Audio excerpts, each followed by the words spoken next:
What's the first thing women notice? Your face. That's why you got to take care of. Simple things like getting a haircut, grooming your face, and brushing your teeth is important. But there's one thing guys miss and that women always notice. It's when a guy isn't taking care of his skin. That's why I'm so excited to have T. Shanley as a sponsor of today's video. T. Shanley simplifies the process of taking care of your skin. They provide you with all the products you need and nothing you don't. Seriously, I don't think some of you believe me when I tell you how much implementing a quality skincare routine will improve your confidence in all aspects of your life. I recommend you start with the level 1 system, which comes with all the basics: daily face wash, exfoliating scrub, an AM moisturizer with an SPF 20 and a PM moisturizer. But and to make it dead simple for you guys, they provide an instruction card in every box that tells you when to use each product, how much to use, and in what order. But because T just sponsoring this video, they're offering you an amazing deal. Just click the first link in the description and get 40% off your first skincare system and free gift. Plus, as a member, you'll get 20% off for life. By the way, one of their new gift options is a silicone body scrubber, which is a $20 value and a complete game changer. Once you use this, you'll never go back to a regular loofah ever again. So don't wait any longer. Click the first link in the description to start your skincare journey today. It's go time.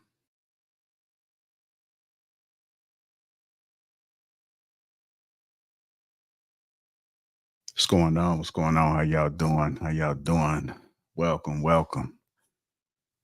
to Lapeef Wednesdays. I'm going to introduce the crew. We got Miss Taken, Viz, Ari, Das Simone, Hint, Aisha, and myself from Lapeef JR. Welcome to all. I like the hairstyle there, Da. Thank you. I made a wig and I installed it myself. Oh, okay. I'm about to see if we can get you to make some wigs for some other folks, man. See if we can get the wig epidemic going. Anyhow, good to see you guys, man. Happy Wednesday. See what we got in the chat. Fishing to Fit. We got Tay. Boel, what's going on? Christopher Matthews. McChris. Mrs. Hink. Jolie. How y'all doing? I want to thank everybody that is attending. And if you are catching us on the replay, do me a favor, hit that like button. Also, make sure you subscribe to the channel. Get the housekeeping out the way. Shout out to the sponsor, T. Shanley, Uncomplicated Skincare for Men, 40% off along with a free gift. And if you become a member, you get 20% off for life. That link is in the description. Make sure you guys take care of your skincare. Get a skincare routine going on. Summer's right around the corner. You might as well go ahead and train your skin so that when you're doing all that sweating and stuff, you can be ahead of the game. We got to combat this dirt, all this scum, and all this wickedness when it coming out of skin. So let's make sure we feel the tea, as I always say. Hit the like button. Also, make sure you subscribe to the channel. We're going to go ahead and get this show started. Y'all ready? Aisha, you there? Viz, y'all there? Make sure y'all don't miss this clip. I think Viz is probably working on his install too, like Lady Di, like Di did. Okay. All right. So we're going to go ahead and get it started. I think Viz may be there. Viz, you there? They put something in the back chat. Okay. Okay, Viz has got to catch up then. Anyhow, we're going to go ahead and get into this Joe Budden.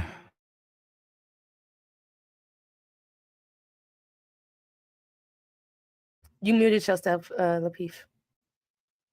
Ari, are you familiar with Joe Budden? No? Mm-mm. Okay. Well, Joe Budden is a rapper back in the day. He doesn't really rap anymore, but he does have a podcast. He has been connected with a few celebrities as far as dating. I think he might have done some reality TV, right? Reality TV shows. Yeah. So he has a podcast. I do have a clip that I'm going to play because him and one of his co-hosts got into an argument. Now, they do have some history, get into arguments. The guy by the name of Queen's Flip, he has been off some shows throughout their duration. Joe Budden did have 2 previous co-hosts, and then they fell out, and then he did a rebrand, rebuild, and he had 3 other guys, I believe. So in this particular situation, Joe Budden and his podcast co-host Queen's Flip got into a heated argument, in a video circulating on social media. It's unclear what exactly sparked the war words, but the video starts with Budden telling Queen's Flip not to tell him what he's allowed to say. Queen's Flip fires back, explaining to Joe Budden that he's just saying how he feels and accuses Budden of being too negative. The other co-host remains silent in the background while eating some food. So fans, everybody has been talking about it, and I'm going to play the clip. I think this clip is relevant because it puts things in perspective on how we communicate. And before the show started, we was talking about how men communicate. Is this how men communicate? What does this look like? We had a show last night, and I got a lot of texts, emails, and DMs about how the men conducted that conversation last night. If you haven't checked it out, I strongly suggest you watch part 1 and part 2. Part 2 was yesterday at King Talk. But I'm going to run this clip, and then we'll go ahead and react to it. About anything I feel like saying, what the I feel about. My fault, champ. What the you talking I'm talking to you. I said I'm talking to you my twice. response to that is, you don't check my words. I do check your words. You can't check my words. Based off of what? You can't Based check. off of what? Because you paying me? I'm a No, grown man. because I'm Based an off of adult what? and you can't check But my you saying words. stupid about me and you keep doing Then that. respond in words. Come on, man. But you or nobody else in this world can tell me how to talk. Who the are you talking I'm telling to? you how you making me feel in the moment. Then say that. Don't say you can't say that. You ain't. That's just a say the I want to say. Alright. I hear you. The success of my What the are you talking to? Because you always I ain't say one the of them envious in the street. I didn't say you were Your envious. success don't bother me. But you always say something Stop negative. talking to me But like you always your say success negative. bothers Don't me. touch As me. if I ain't been one of the But you- biggest advocates of your But you success. always say something Watch your negative. You highlight negativity. You highlight negativity. Period. You a negativity highlighter. You talking when you was mad at me and that I thought with the girl. Not one time you talked about it. With the battle rap that line. Not one time. You highlight everything negative. You talking about when it come to me? It's negative. Cracking jokes. Cracking jokes. What battle rap? And I'm not arguing with you. You're right. I gotta go. What I'm not battle arguing rap with my man, you're girl are you talking about? I don't know what you're talking about. You gotta. It doesn't matter. You highlight negativity. You know what I'm saying. Now you gonna go on the and say, yo, you set this up. No, knowing I'm how not. big this is. Stop, bro. Flip, you're wrong. I'm not saying anything. You just like said that on the there. camera. Yo, you set him up to put the on me. Knowing how powerful your voice. No, don't take it out. I want it in there, but you This always is do that. just here. Please don't think I'm saying something because the camera's rolling. I said that over there. I'm not saying nothing because the camera's rolling. Nor am I going to go on air and say that. You're wrong. You're I wrong. don't want to talk about it. Okay. Am I still frozen? Okay. All right. Have to plug in the Ethernet cord back in. Anyway, Yeah, Because you it is guys- a little cloudy, like a little choppy, but you're actually moving now. okay. I'm going to see if I can work on that. But that was an interesting interaction. My thoughts are it's draining. I don't have time to go back and forth with anyone. And it looks like a lot of energy was wasted in that interaction. But I'm going to go to you first, Hank. Is this how men conduct themselves? What are your thoughts about what you just seen? You think it's a better way it could have been handled in relations to even the conversations we were having last night? What are your thoughts?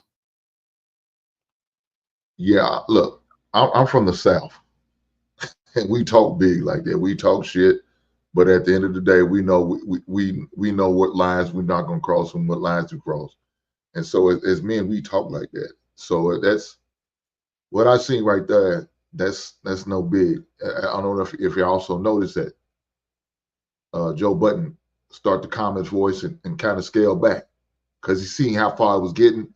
He said, let me take it down just a little bit because it's going there, and it's not what he wants. So that's usually what happens with us. Now, if it's some situation where two people don't like each other, yeah, it's not gonna go. The volume's not gonna get turned down. It's gonna get turned up, and it's gonna go left, and then that's when hands are being thrown. I'm not surprised by this interaction because it's how most men talk. We had that conversation. We go back and forth. We'll hug it out and say, man, I was just bullshitting. I probably went too far, and we apologize for it and keep it moving. All right. I'm going to go to you, Ari. So that was Joe Budden. He was the guy that was on the right, and Queen's Flip was the guy that was on the left. What were your thoughts about the interaction? Do we know what was said? Like, what was the He thing said that Joe Budden said on camera that he set someone up. Okay. Because I feel like that kind of reaction is a little bit more understandable to me if there is like a factual truth about what happened. Because sometimes like people will get too emotional and a little bit too confrontational when it's literally just about feelings or opinions. But if it's a question of you're lying about something that I did, then I can maybe a little bit more easily understand that kind of reaction, I guess. All right. So do you typically, the men that you've seen, do you typically see men interact like that? And I know Hink said he's from the South. They tend to get a little bit rowdy. One Yeah. of the gentlemen may level set it a little bit and it doesn't go to combat typically, especially if they have a cool relationship. Go ahead. Based on the community that I grew up in and the fact that I'm half native, like we do get kind of fiery and loud. It's more likely to happen with people that you know, I think, too, because like we have that foundational relationship that things can get a little bit heated and then we'll still probably be able to come back from it. The problem is like if it gets that heated and you don't know each other very well, like it very easily could escalate into something neither of you want to happen. So I think it depends, but yeah, I don't know that the conversation or the level of emotion there was unusual. That's not to say that it's right, but yeah. All right. Go ahead, Aisha.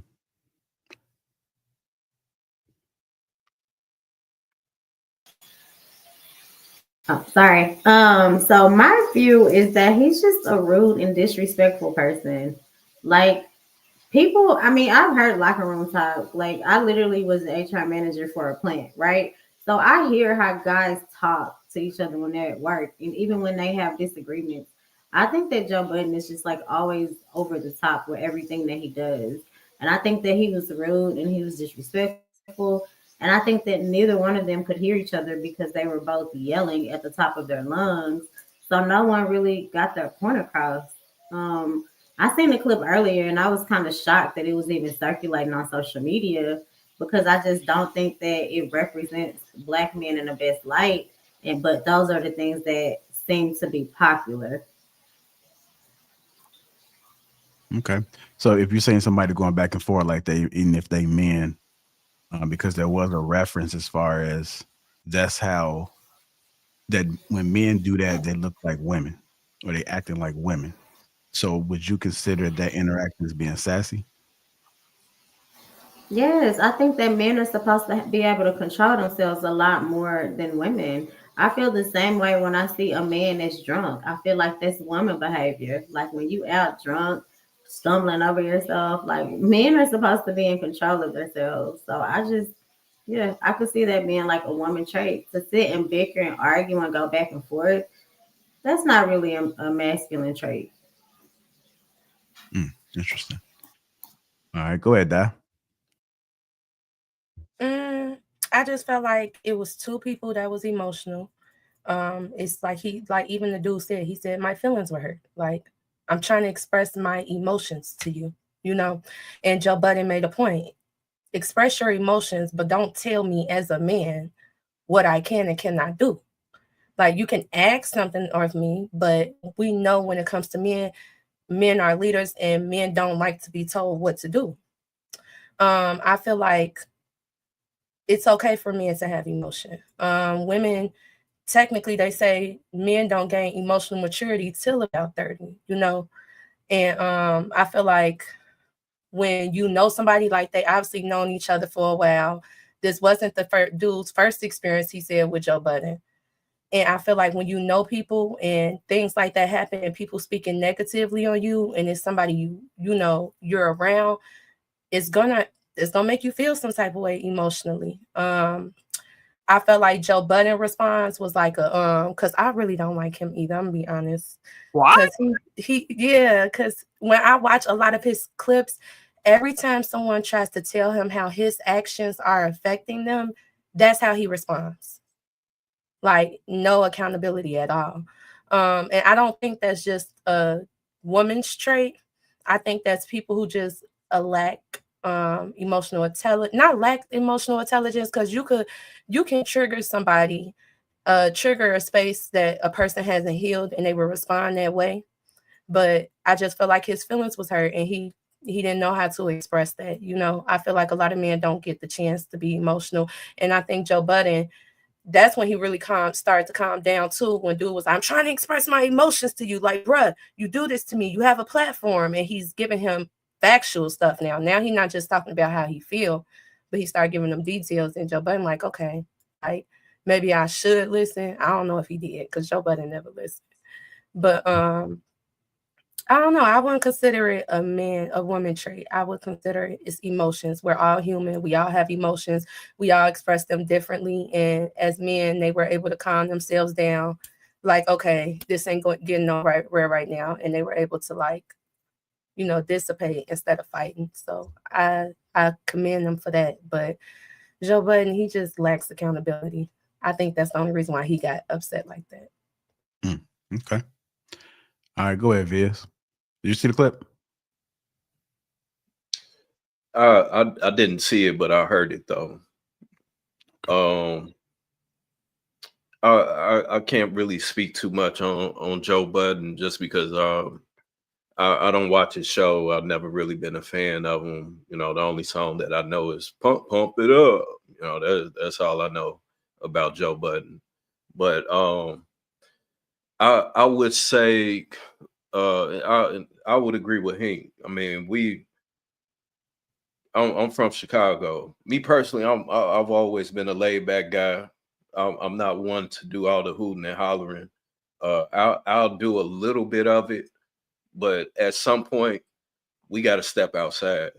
You know, if you one of the homies, if we putting on some gloves, throw the gloves on. You know what I'm saying? And we gonna settle it like that. But to go back and forth, yeah, I'm not one to do that. I couldn't say that it's sassy. I wouldn't say that that's sassy. That's just how it is. You know, some men are just simply like that, and that's the way that they interact. I think it's more so a part of what we would say is the alpha male thing, right? Somebody has to show dominance in a sense, or at least let everybody else know, plus this person know that, look, this is what it is, and we not going past this line. And if we got to, then I'm gonna show you what it's about. You know what I'm saying? So I think that it's something that men do. Now, to do it on camera, you know, kind of with that, you know, if anything, hey, let's step outside and talk about this. You know, much rather than putting on the show for everybody. That's where I would draw the line, me personally. But I mean, there's some guys that they get off with that. You know, they get off with causing chaos and turmoil. You know, that's where they feel comfortable at. So they're always going to do that. And that was one thing that I learned too, really, while I was bouncing with me doing security for so many years, is some guys that soon as they get some that incredible Hulk in them, you know, they Superman now. You know, now they want to pick a fight with everybody. But that the whole time they can't fight, you know. So it's an ego thing at the end of the day, because if we can't sit here and have a conversation as two grown men, then hey, we got to knuckle up and take it outside. All right, go ahead, Miss Taken.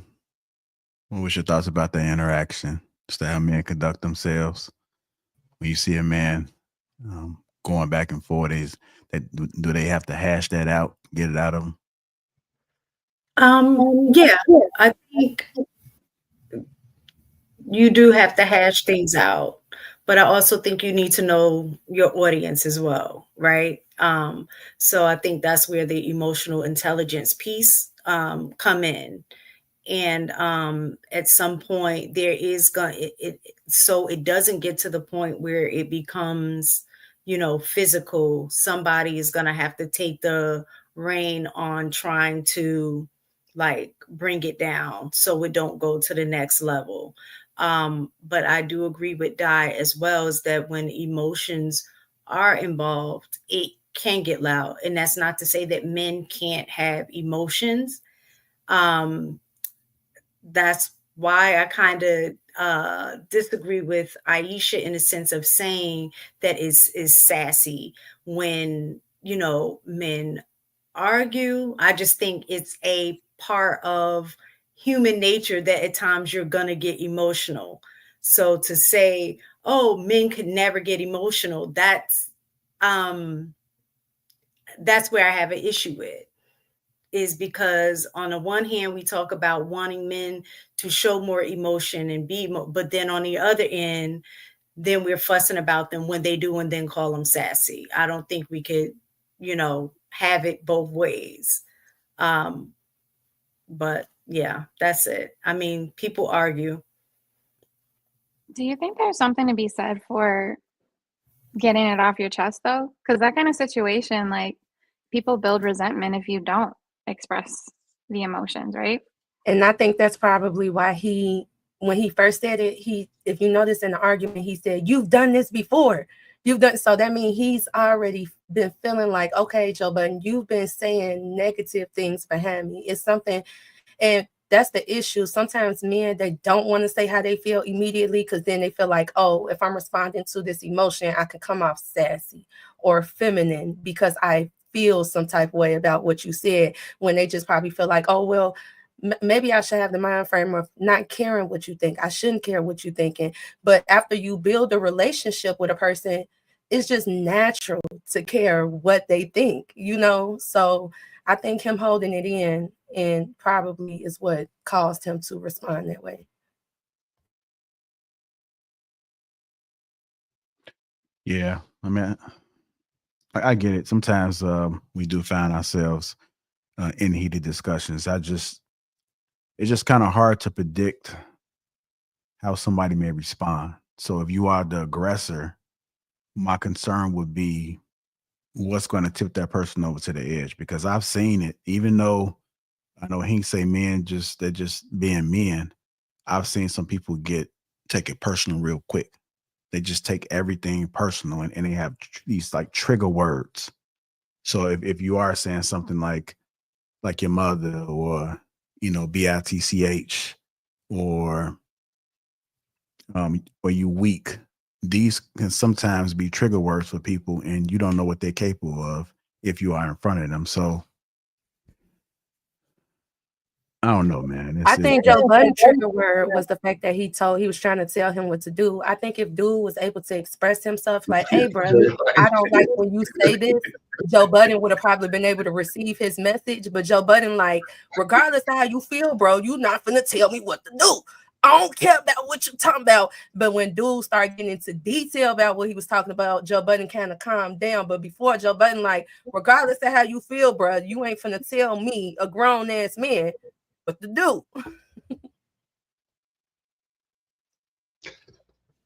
That'll be easy. Let me say that first. JR ain't shit. But I still love the brother. But it also looked like to me too, like when I do think Flip was right in telling Joe how, if this is what he was talking about in regards to, you're not going to tell me what to do, is how you're going to talk to me. I think everybody has the right to express that expectation of the way that you're going to express yourself to me. You're not going to talk to me any old kind of way. And if you do, it's my right to check you on that and say, no, you're not going to talk to me like that. Now, whether or not, yeah, exactly. So whether or not Joe received that, Flip was well within his right and should have checked him on that to let him know, like, if we're going to have this conversation, that's cool. but you're not going to talk to me like that. And I think that was part of him also let him know, what, you think you're going to talk to me any kind of way because you pay me? Like that's that's not going to happen. You know what I'm saying? So I definitely think he was right in saying what he said to Joe. And I think Joe should have took that into consideration because, you know, Joe do be flexing. He does. Okay. I think if he would have led with the first part and then said that, maybe he would have been a little bit more receptive. Like led with, hey, bro, you've been doing this, and I'm not tolerating anymore. I'm setting boundaries.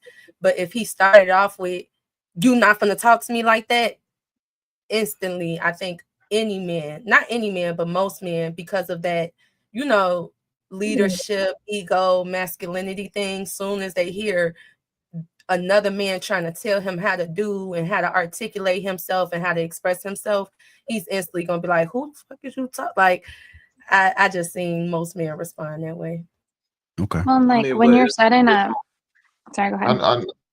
I know, y'all. like with, hold on. I think Ari was trying to get in there. Then we'll go to Hink and Biz.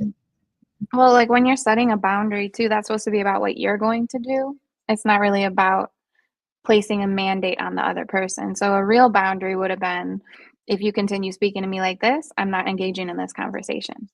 Or if you continue speaking to me like this, I'm going to go ahead and remove myself. I'm not going to leave my presence here if this is how I'm being spoken to. But instead, he did say it like, you have to X, Y, and Z. You have to say things differently or not say this or that. Because I was trying to think, like, when watching it, what would be a more healthy way to say it. I understood why, like, especially if it started off with feeling that you were being lied about. I understand why someone would respond the way that he did. But yeah, like, to both of your points, if it's really going to be a boundary, it shouldn't have been about him. It should have been about myself, I guess. Can I mention one thing? I don't know, I can only speak from a New York perspective, right? I don't know what happens in other people's states. That's light work in terms of what happened and in terms of the way that he expressed that. Like him saying, you're not going to talk to me like that in that manner, in the way that he did, that is like normal, I guess, you know, from where, not saying that could it have been handled differently? Absolutely. From the outside looking in, we could pick that apart. But I'm just talking about in normal interaction, in conversation, and hand movements, gestures, the way it comes out is going to be like, nah, bro, you're not going to talk to me like that.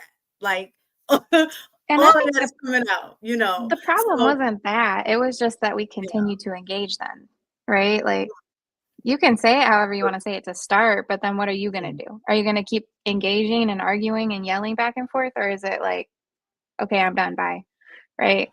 I don't know. Well, so the thing is that and just being See how realistic. And listen, see, if y'all was a man, I would have cut you off and said, hey, it's my turn next.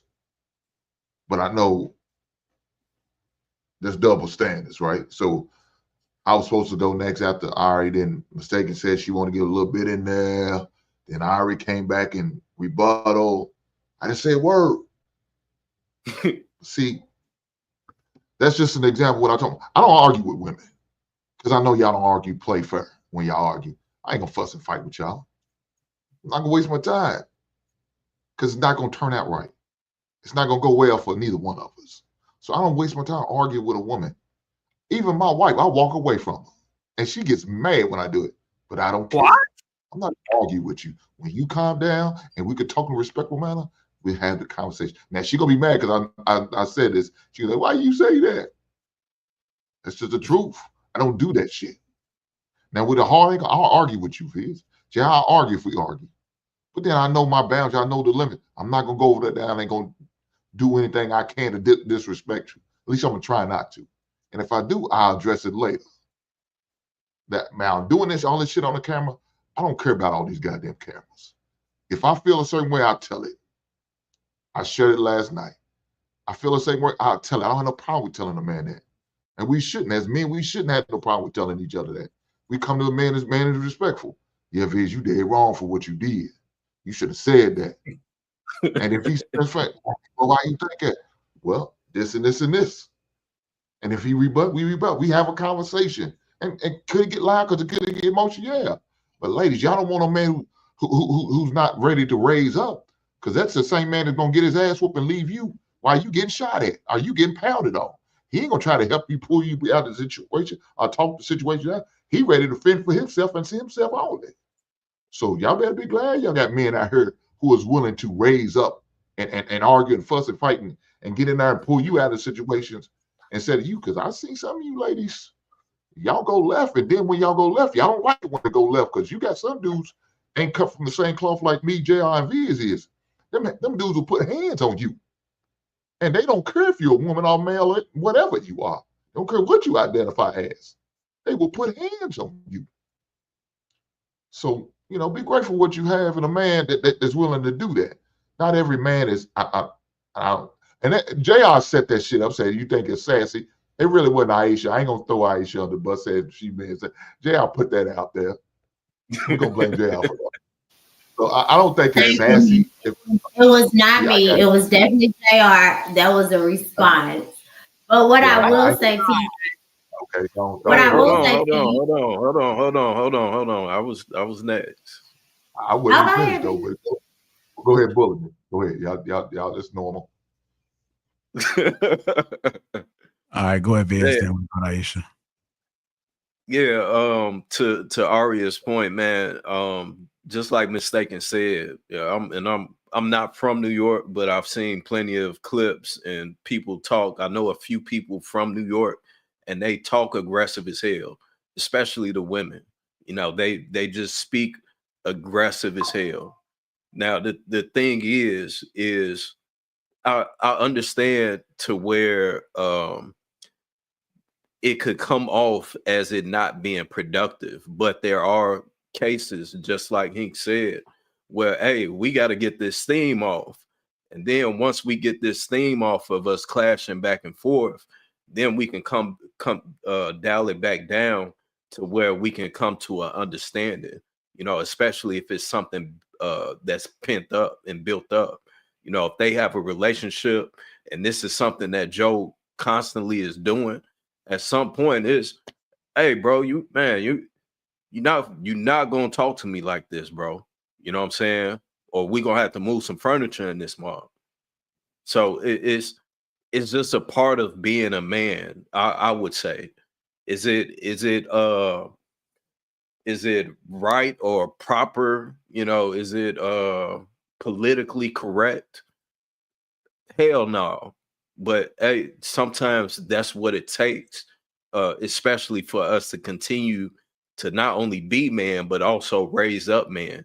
You know what I'm saying? To understand how to deal with conflict, because that's what we're built to do, right? We're built and made to deal with conflict.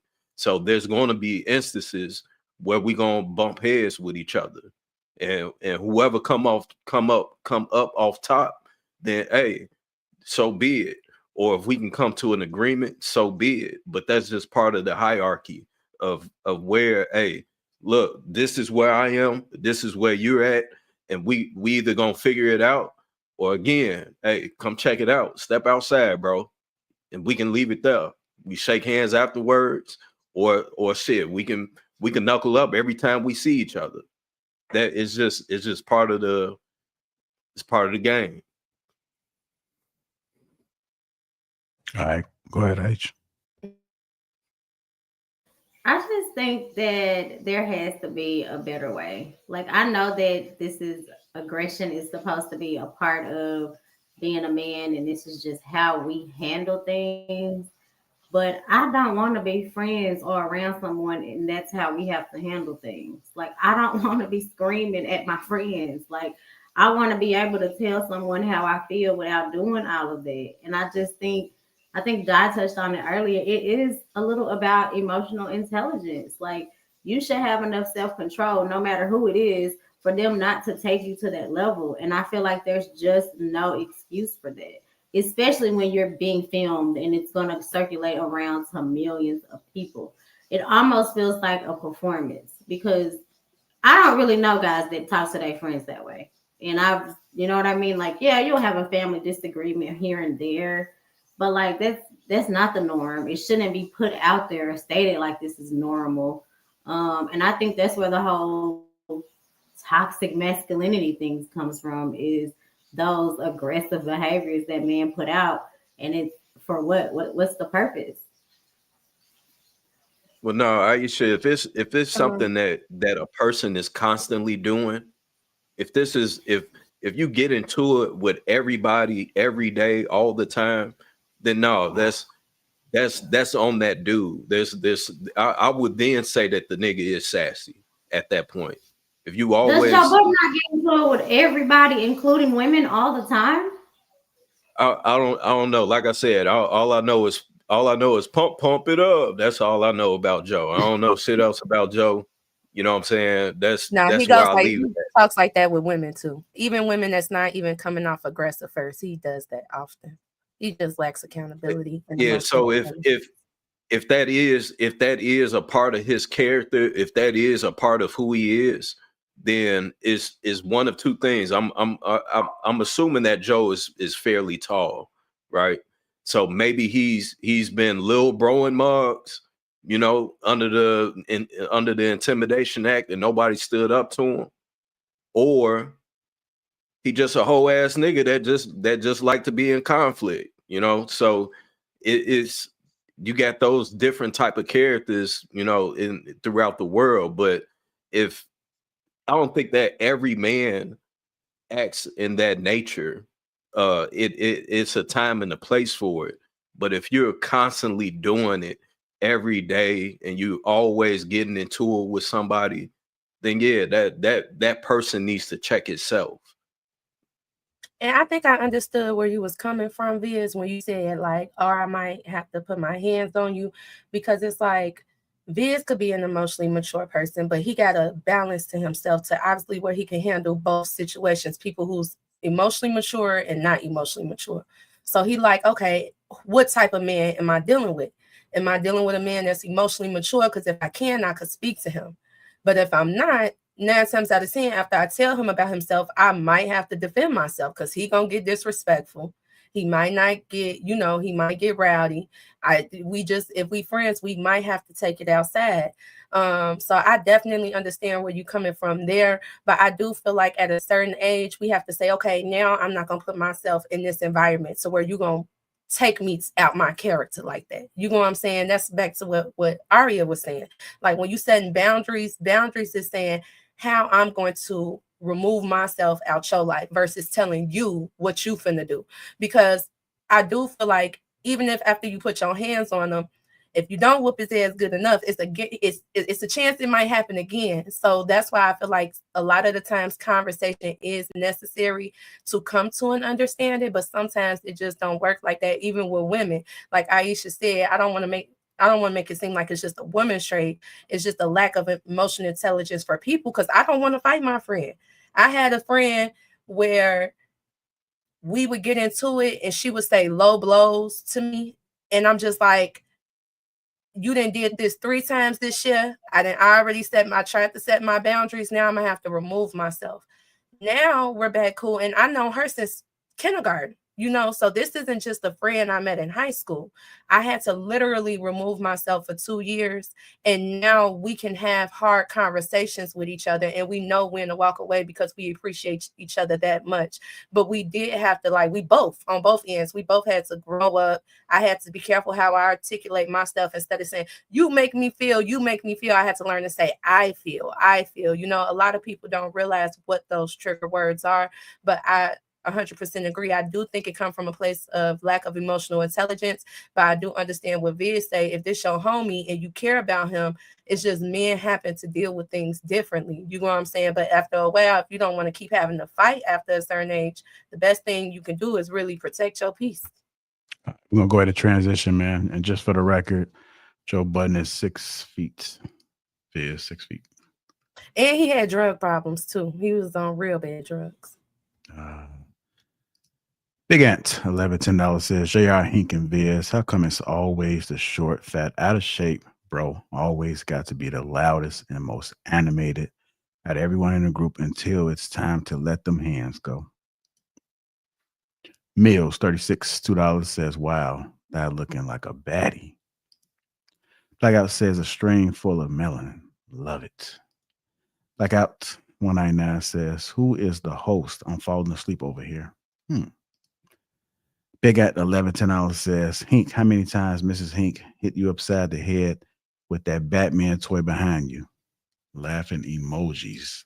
Blackout again 199 says, y'all beating this topic into the ground with the Z emoji. Blackout again 199 says, Joe is a master at getting people to talk about him. Welcome, Blackout. Glad you can join us today. Me University says, you learn Earth ain't dope when you gotta cope. Thank you, everybody that's contributed to the platform. And thus far, let's go ahead and keep this show rolling. So I ran across this video on Instagram and TikTok. I'm gonna go ahead and play it. She is talking about coffee dates, Hink. Coffee dates. So when I saw the caption and I heard the video, I instantly thought about you. But let's see what she got to say.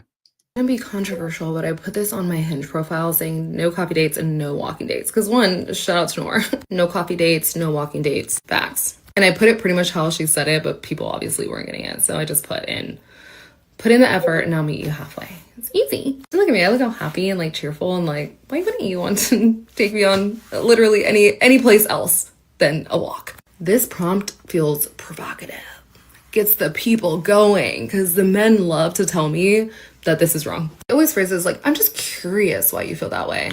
Don't be, because my man wouldn't be curious. My man would know. My man isn't going on walking dates or coffee dates, right? Because my man is more, he's picky with his time. He's stingy. He's strict. And the only men who want to go on walking dates or coffee dates are men who are going on a lot of first dates. They're going a lot because they're not really making it to the second. My man, he's making it to the second. He's making it to the third. Like, he's choosy. He's picky. As am I. I'm choosy. I'm picky. I'm not going on a coffee date or a walking date because I already know I'm getting to the first date. So just let's bypass that. A man who's going on a high quantity of dates has no business going out with me anyways, because I'm looking for someone who wants to date like a quality woman and who wants to go on more quality dates and spend their time qualitatively. I know some women believe in going on coffee dates. I know some women believe on going on walking dates, and that's fine. There are so many women out there. They're not advertising on their Hinge that they don't want this thing, right? Go reach out to those women. Leave me alone. All right, let's go ahead and get into it, man. No coffee dates, no walking dates, and no last minute plans. You may need to put in the effort. And she says she'll meet you halfway. It's easy, just like that. She also made a reference and said that men that do not want to produce a quality date, it's because they're probably not quality men. These men typically are going on multiple dates, and so that's why they want to go on coffee dates and do these walks, because they can't afford to provide a quality date to a woman such as herself or any woman that would be considered quote unquote quality. Let's go ahead and get into it. Start with you first, Ari. I feel like I prefer a walking date or a coffee date first, because if I'm locked in for dinner, then I have to be there for like a really long time. I would rather like go for something short so that I know if we're gonna vibe at all, and then we can set up that dinner date. And I also feel like if the point of the date is to get to know whether or not you're compatible with somebody, why does it matter, where it is, or why do we have to invest a ton to start? That's not to say we shouldn't invest like over time or for the next date or whatever if we like each other, but I don't know. I don't think either party should have to lock it in for an hour and a half, 2 hours, plus a bunch of money before they even know, right? Go ahead, Viz. Yeah, that's probably why she gets finessed on the regular. When women complain about not knowing a man or finding out that this man is this and that after they done gave up the draws and all this other stuff. It's because you're more focused on how much he's going to spend on the date being able to go to I don't drink coffee like that, so I wouldn't do a coffee date.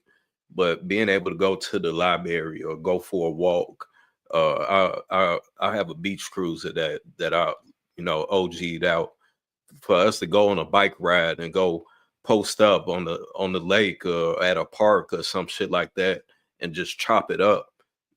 I get to know who you are and you get to know who I am. We're actually able to make and build a connection.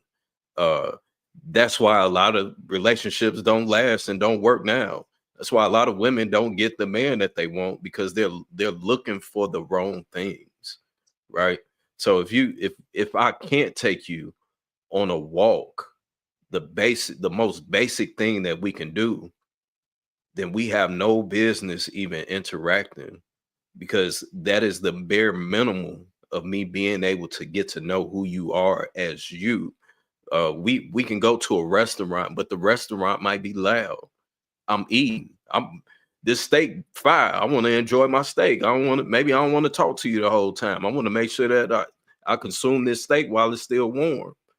But instead, we go to a library, we go for a walk, we go to the aquarium or something. Now we're able to actually see who you are. Do you have the mental capacity to even keep my attention? Does this man have the mental capacity to even keep your attention? So if those are the basic things that you're overlooking, then I mean, to be honest, you're not even qualified to even have a good man. And I'll leave it there. Okay, I'm gonna read some of these comments that was in TikTok. It says, it comes off as you're combative and inflexible, but hey, some guys like that, I guess. Somebody else says, using a prompt to do this is off-putting, LOL. Also, just declining dates you don't like. Why are you giving up the game? Again, this is what she had on her, is it Hinge profile, about she's not doing coffee dates. So she's letting people know out the gate that this is what I'm not going to do. In my experience, focusing your profile on what you do want versus what you don't want tends to gain higher quality results. So this person is saying that by her being upfront, at least she's getting straight to the point. So she's not misleading anyone, and they're not finding out on the date what the expectations are. Somebody says, no, I just ghost and block people that offer coffee dates. I love that you made your expectations clear. I say I'm available for lunch or dinner dates. I got you beat. I put, if you don't have a my chart, leave me alone. Any kind What's of a my drink. chart? Health, right? Oh, okay, right. My chart, it keeps a list of all your health. Yeah. I literally just decline the coffee dates. I really just think that they are lack of effort, and I don't want to no parts. So a lot of people, I mean, it's mixed reviews about the coffee date. I didn't really think about the coffee date until Hink was on these platforms, and he said, I'm taking you to a coffee shop. So it just kind of stuck with me. But I can understand the reason as to why some people want to, especially when you do have, let's not act like women are not trying to get free meals. Let's not act like that they're looking to be taken out and they repeat the same process over and over again. But then again, there are some women that I think are deserving of at least a dinner date, right? I know some men, it doesn't really matter because they're going to go and eat anyway, and they're not really bothered by it if she wants to tag along and have a conversation and see. She may not get a second date, but some men don't see it as a big deal. I guess it just all depends on the individual, but I'm going to go ahead and go to Hink, Mr. Coffee Date himself. If it don't go right, leave your ass at the restaurant. JR on BS with you, huh, Hank? I see. I mean, me and JR are beefing tonight. I'm trying to hold these men accountable, man. It wasn't accountable. Oh, that's right. So tonight is my night. I'm being held accountable. Shout out. You got the juice now, Hank. I see. JR's in his gooch mode. Shout out to the gooch. As far as the lady with the coffee date, man, look, she's not doing up fellas a favor. That just lets me know where her mindset is.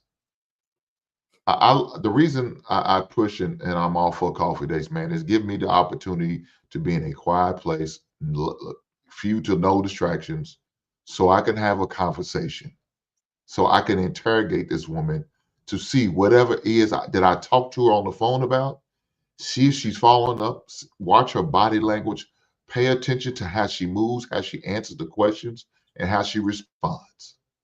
That's my opportunity to do it. I can't do that in a restaurant when this waiter keeps coming by trying to fill up my glass with more water or ask me, do I need anything? I want anything, and then by the time we're done, I didn't get my interrogation completed because I'm being distracted by everything else. So no. I want that opportunity to learn and get to know this woman as much as possible. I don't want to use that time to be distracted by everything going on around us. You know what I'm saying? She may not, like Viz said, she can't hold a conversation, but she's going to use that lobster dinner in order to deflect from what I'm trying to do, talk about how good it is. Okay, I'm glad you appreciate the lobster dinner. But baby girl, what about the question I'm asking you? How do you feel about one pot? I need to know this. I didn't even know what your credit score is. How do you feel about that? I need to know, are you going to come with a lot of debt or very little to no debt? I need to know these things. These are important questions I ask. These are tough questions I ask. These are the things I need to know. That also lets me know, can you communicate? Can you really communicate? And how do you communicate? Are you the type that want to fuss and fight whenever you don't get your way? Yeah, I need to know all of that too. But I can't learn that in a restaurant. Because guess what? You're going to put on your best performance. You're going to be nice, prettied up, dressed up, looking good. You know what I'm saying? So you're not going to be really honest with me right then and there. You're probably going to give me that fake smile, that fake laugh, and that fake giggle, that nervous smile, yeah, all that. You're going to give me all that. But I want you real. So you can dress down. You ain't got to put on the dye makeup. You could go, dress casual. We can meet at the coffee shop. I ain't gonna come pick you up. We can meet you there. So you feel comfortable and I feel comfortable, first date type thing. And then we go from there. And look, we can always go to a restaurant afterwards if that's what it graduates to, depending on the conversation. We can do that.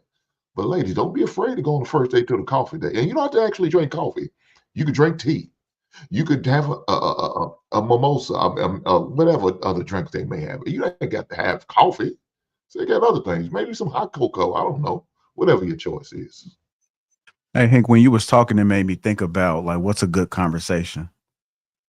You mentioned that when you get in these settings, you're going straight into interrogation mode, and I'm just being extreme. But what makes a good conversation? What does that actually look like when people are going on dates? Because I don't think people really know what it looks like, and especially if you have a talker. So, one of the things is you want to know what their plan is. What's their 5-year plan? What's their 10-year plan? You know what I'm saying? Stuff like that is what I want to know. Where do you see yourself in this 5-year plan? Or do you see yourself with another individual? Maybe possibly be me if I've decided you're worthy enough to be blessed with my last name. Those are some of the things I want to know. I want to know financially, how long have you been at your job? Do you like your job? Is your job a good place? Is it stressful? Because I need to know, are you going to bring that bullshit home to me every night complaining about Barbara and the way she's treating you? I don't give a damn about Bob. I'm worried about you. And if you're going to be stressed out, then I got to reel you back in. So those are some of the things that you definitely may want to talk about. A man of a certain age like myself, kids, you want to know, do you have kids? How many kids do you have? Are your kids well behaved? Is your kids okay with you seeing somebody else other than maybe your ex-husband or your baby daddy? Those are a few conversations you may need to have if you're more mature, man. Now, if you're more younger, man, and you just fresh in the game, you know what I'm saying? Just don't spend a lot of time talking about yourself. Do a lot more listening than talking. I tell men that all the time. Don't talk so goddamn much. Y'all talk more than women sometimes, and you can never take intel like you need to do. Pay attention. Allow him to speak. And you hear what you need to hear. And when you don't hear what you want to hear, or she's not talking like what you need to be talking to, you know what to do, JR. leave at the goddamn restaurant. Okay. I do have another question for the panel. So if people are out here dating, right, and they between the ages of like 35 and 40, and one of the questions that often come up is, you know, what is your purpose? Where do you see yourself in the next 5 years? At the age 35, 40, I do think it's a good, you can ask that question, where do you see yourself? But if somebody is not in a purpose at 40, do you think that's a red flag? And then when somebody does answer that question, what are you actually looking for? When you ask, like, what do you think your purpose? Are you living in your purpose? Like, what does a good answer sound like? I think yes, it's definitely a red flag. And when I ask the question, I want to know that you have goals, that you have ambition, that you have things that you want to grow toward. It doesn't have to necessarily align with what I want or what I'm doing, but it has to show that you have some kind of initiative. So if a man is working a 9 to 5, would you say he's in his purpose? Could be. Or are you looking for something a little bit more?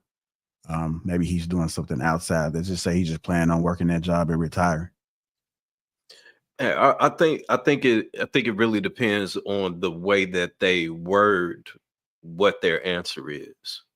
Because if you ask them, let's say Aria is on a date, and you know, what's your plans? What's your purpose? And he'd be like, oh man, shit, I'm just out here, you know what I'm saying? I'm out here making it happen, you know, woo woo.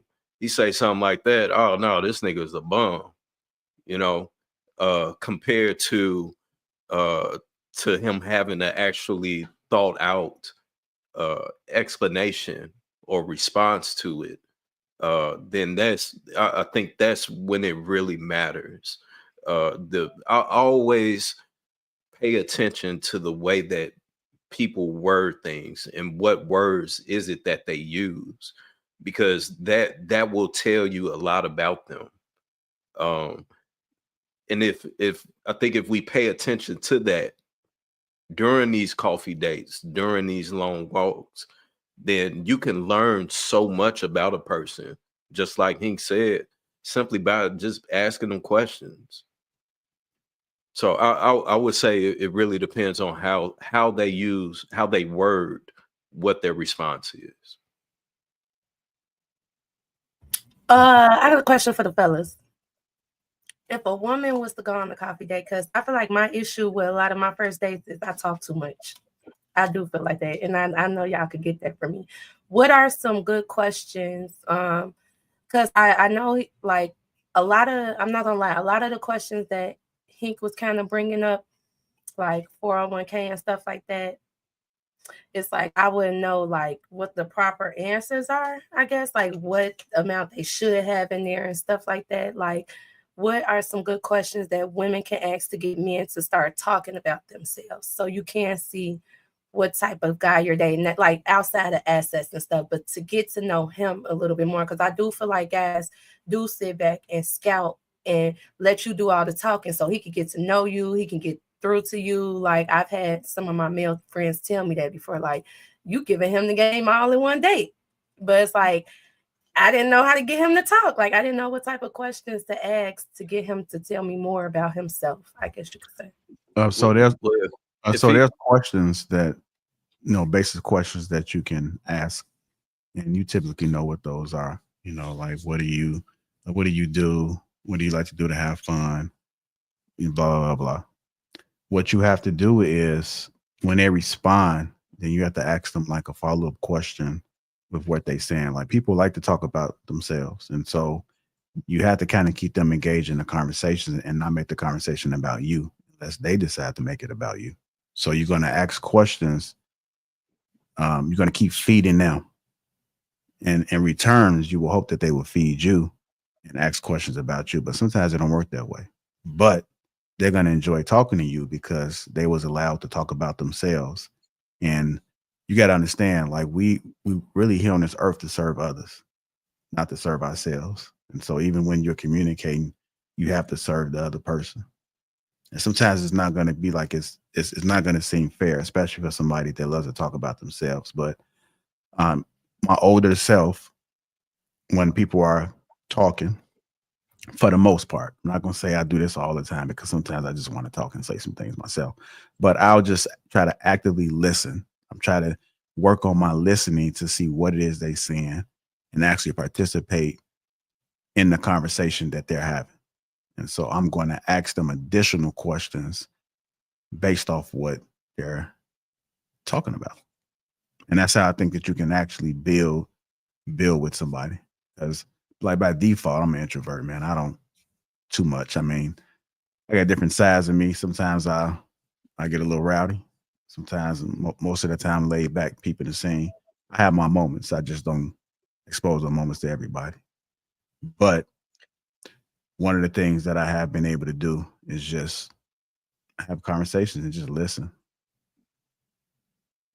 I would say that probably the best thing that you can do is ask him questions that'll make him think, right? So let's say you say, man, I went to let's say he says that he went to the Bulls game or something, right? And like, man, what was that like?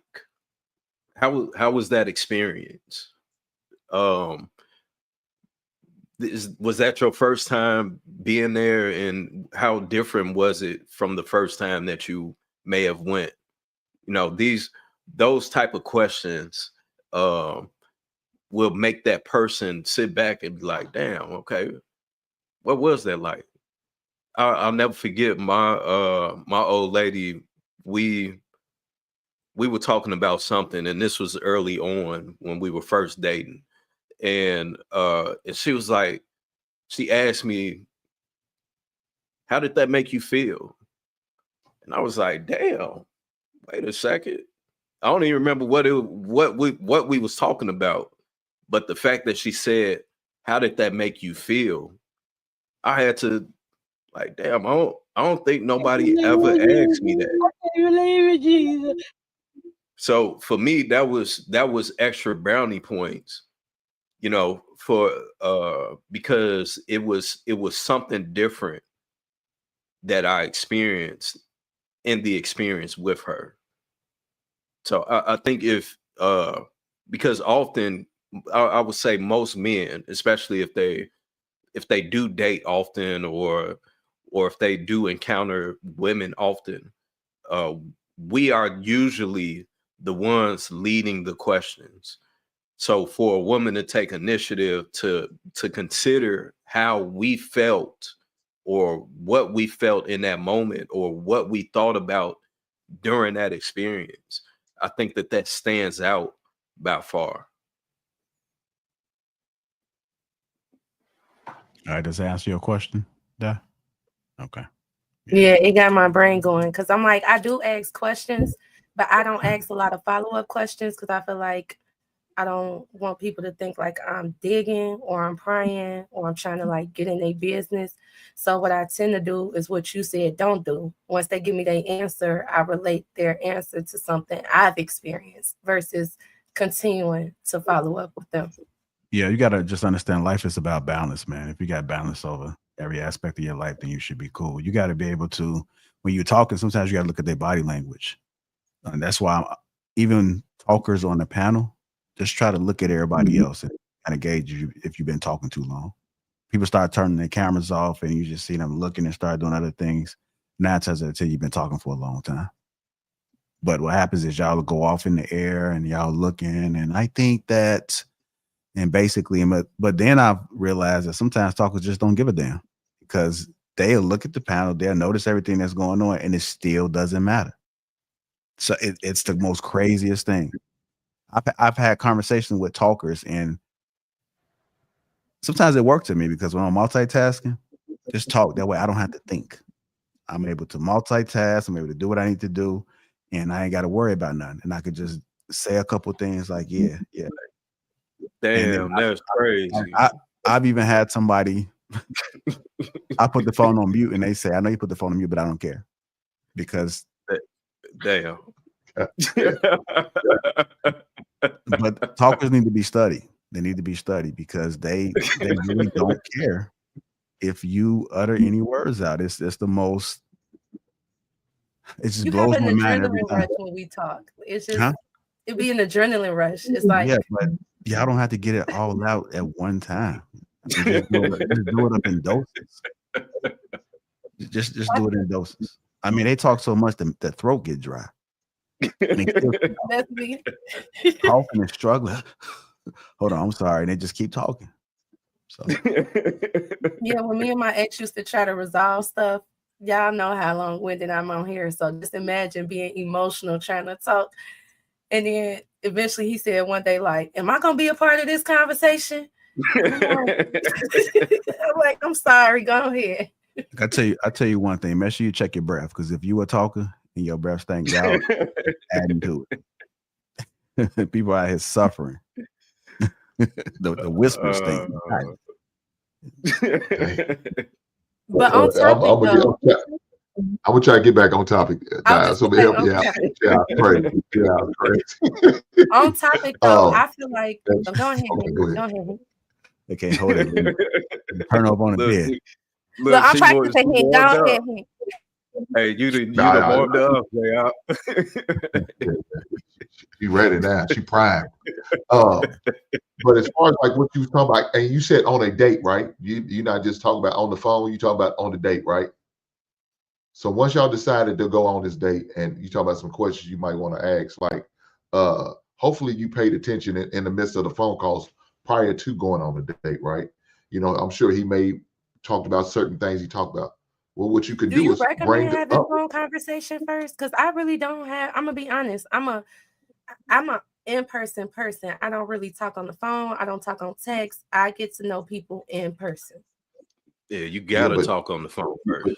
When you first meet them, you might only meet them in passing, so you might not have a long time to have a drawn out conversation. So that's when you say, hey, can I, hey, maybe we could talk later, calling you out to work or something like that.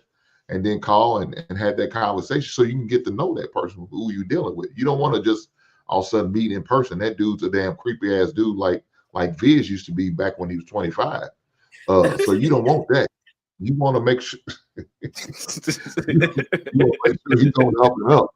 You know what I'm saying? So, but when you do have him in person, make sure you heard and listen to what he was saying when you was on the phone. Like some of the things you might look crazy, he might have said to catch.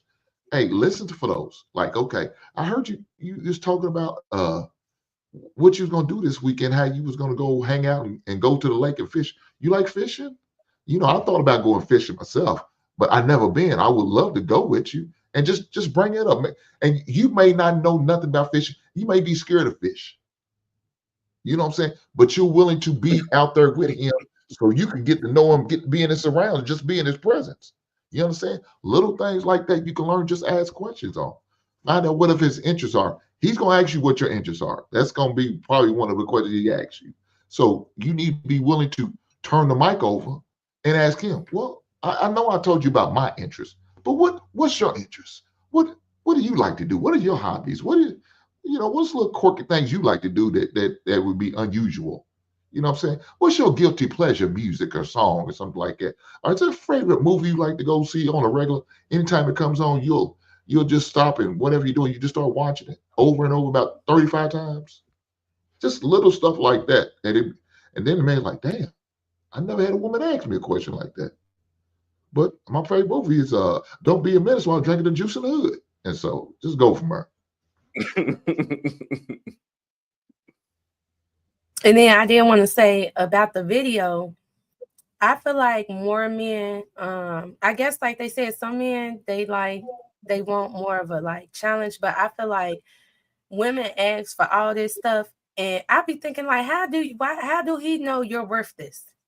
Like, how would he even know that you're worth this restaurant or this place or this environment unless he gets to know you first? Like, I feel like more men should start setting that as a boundary. Like, no, we have to do a coffee date first. We have to do a walk, something where I can see what's important to you, because it's like, I don't understand how a date could determine like a date that a man want to take you on. Well, I guess I can see, but if it's a first date and you're getting to know people, I don't see how that would determine his character. Like, I just didn't get that. And I feel like more men should do that because it's a lot of people. I feel like a lot of women, when it comes down to first dates, when it comes down to dates in general, they be very entitled. Very, very entitled. And it's like, girl, how do he even know if I was a man, that's how I would think. Like, I'm not coming out, girl, how do I know you worth this? I refuse to waste my time, my money, and all this energy on you, and you're not even worth it. You just think you worth it. But your job is to sell yourself to me, and you just feel like you're sold just by being a woman. Like, that should be, I don't like that. I didn't like that at all. I mean, but that's why she had to make a video about it. It's clearly it's not working for her, because if it's working for her, then she wouldn't have to make a video about it, because she still wouldn't be on the dating platform. So low key, when people do stuff like that, they're telling on themselves. So fellas, be aware, be mindful.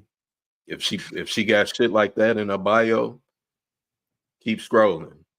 Swipe to the left or to the right or whichever way it go. Move on from that wench, because she ain't gonna be nothing but a headache.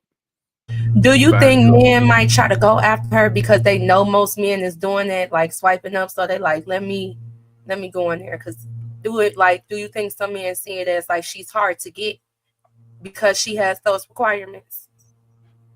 Like, it's hard to get access to her because she has those requirements. Them men are just trying to get them 20 goddamn minutes, man. That's shit. They just trying to get them 20 minutes from her. That's it. Okay. Ms. Teki, you want to add anything? Did you notice? What? Like, I was chilling. I ain't saying nothing. Yeah, See, I don't be noticing when I be. No, I did. I was like, damn, is she even enjoying the stream right now? Look, see, I couldn't read I'm you. trying to work on. I'm trying to work. I'm trying to be Yeah. like Hank. I'm just trying to fall back and just take it all in. Yeah. I'm trying to learn. Yeah, I see you. But I do think that women confuse quality with quantity.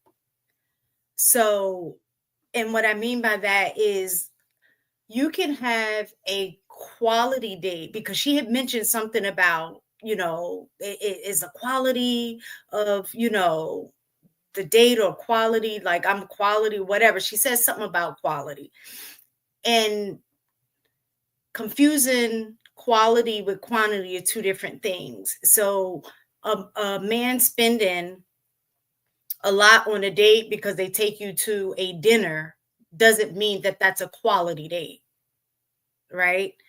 Where the opposite can be true, where you go to a coffee date and it's a very quality date, but he didn't have to spend a whole lot of money, right?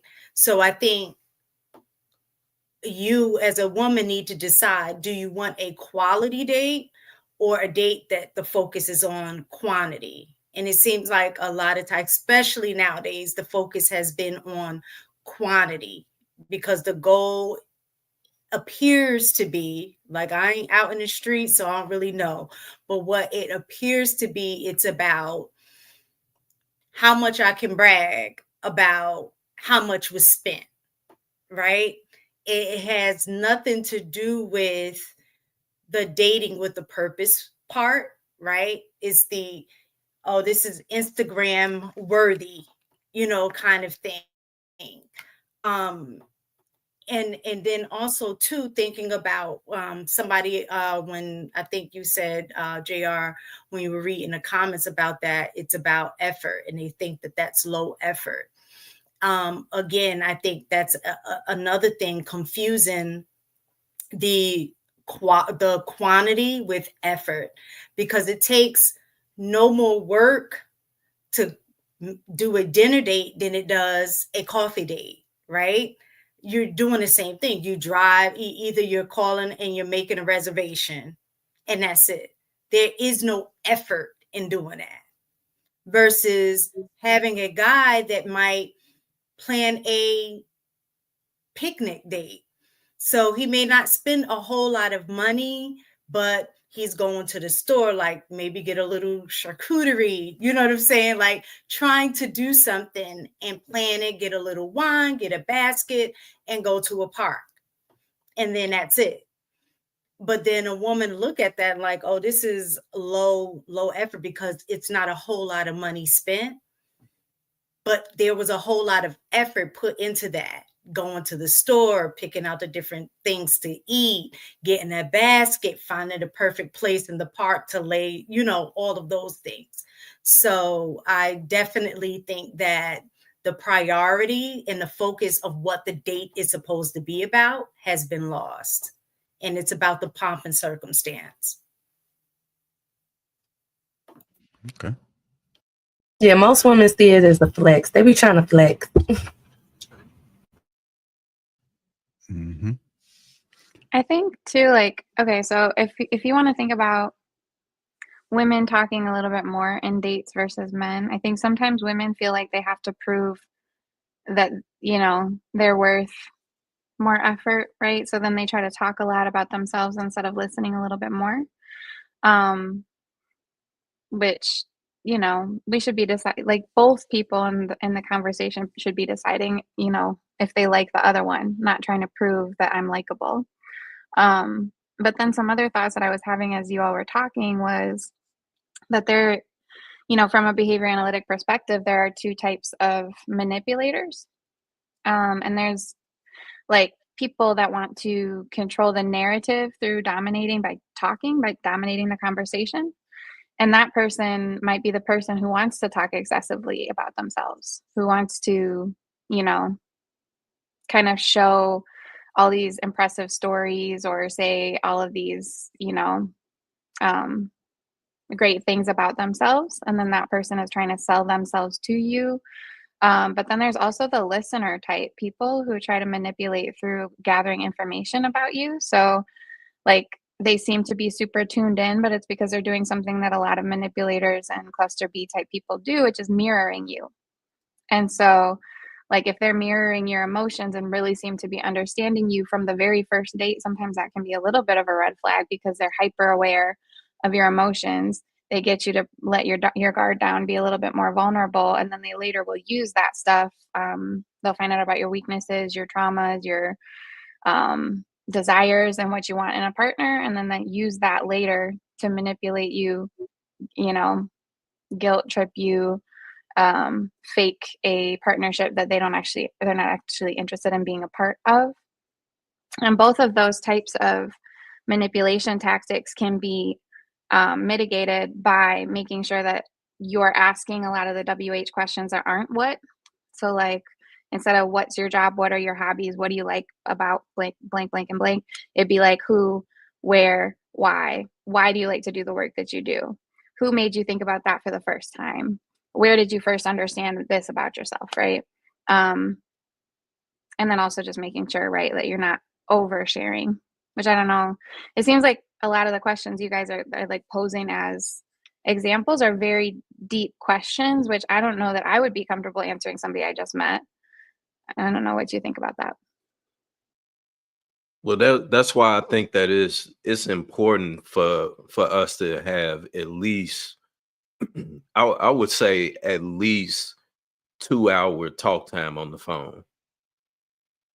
Like we have to have invested at least 2 hours, be it if it's 2 hours straight or 1 hour this day, then 30 minutes the next, whatever the case may be. We have to have this conversation first before I even go out in public with you, me personally, so that once we do get in public, can we still maintain a conversation?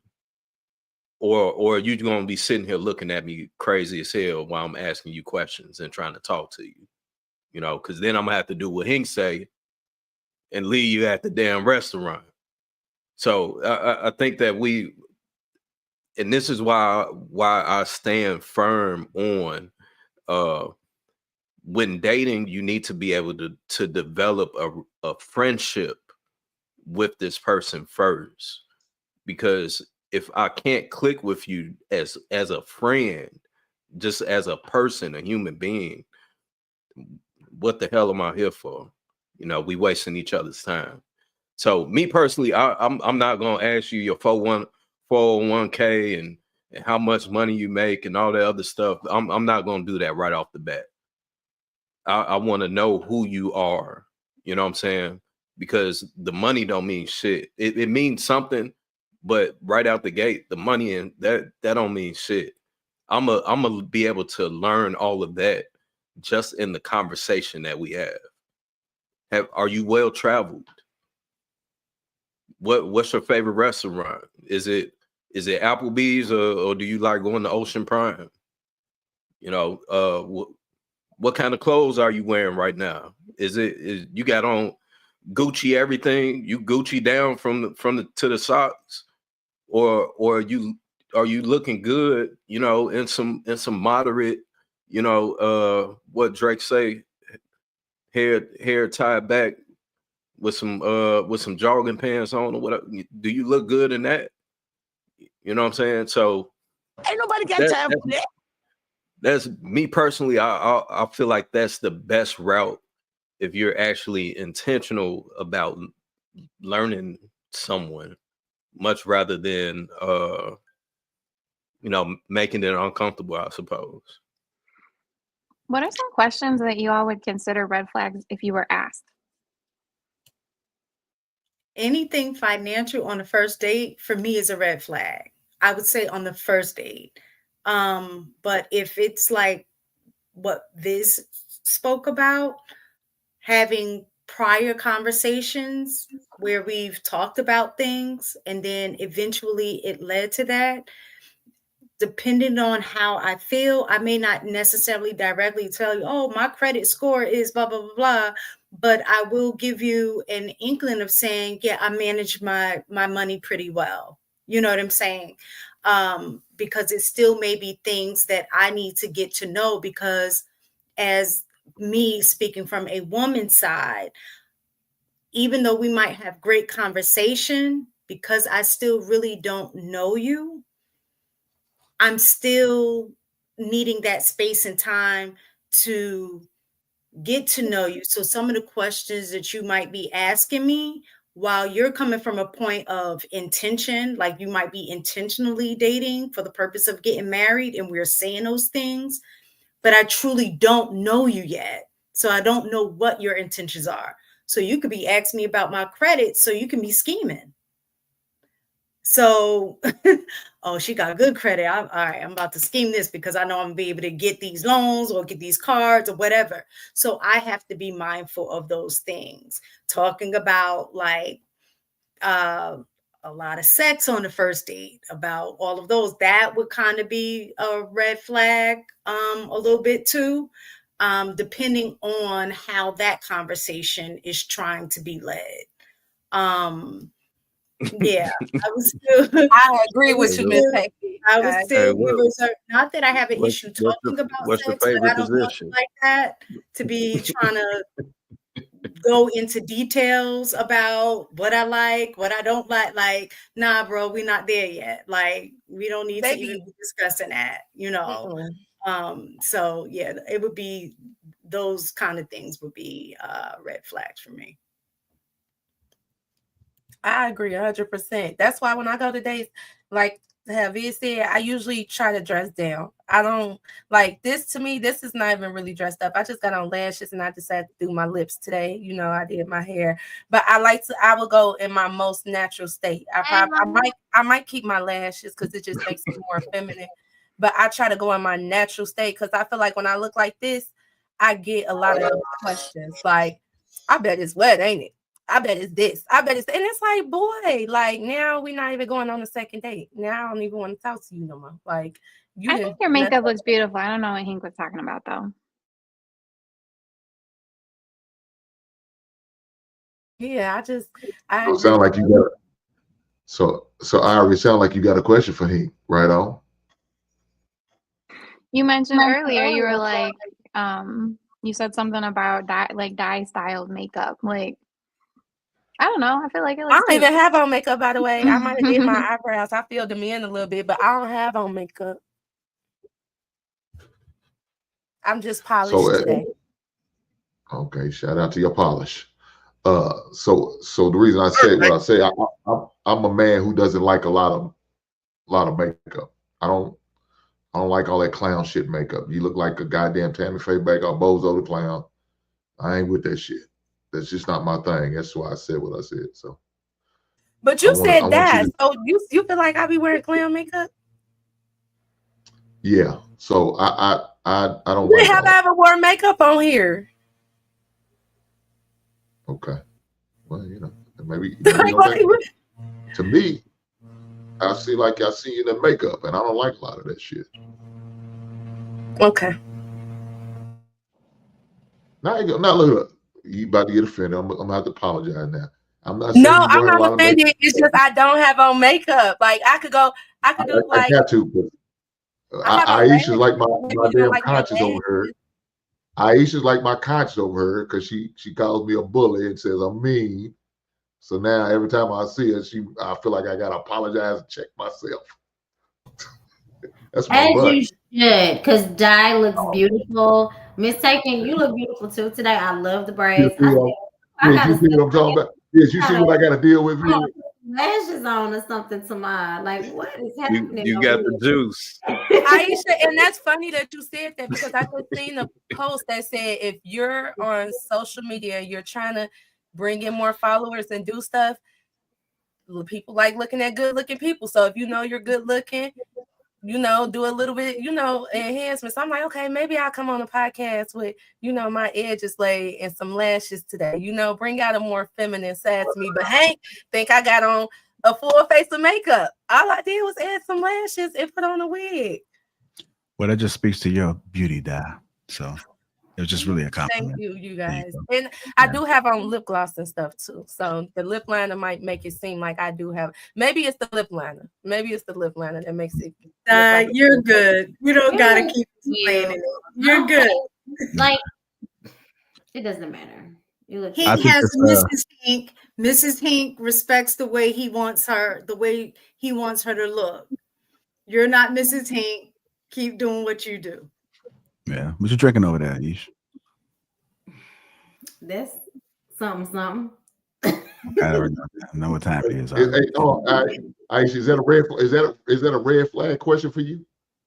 What is what a red flag question? Well, Jay, I just asked you what you drinking over there. You could ask what I'm drinking. That's not a red flag question. Well, like, I think it's a red flag when a woman has filters on all her pictures. Oh my God, that is such a red flag. I hate when I gotta go 2 years to see how a woman look. I'm like, dang, how she really look? I gotta go back to 2019.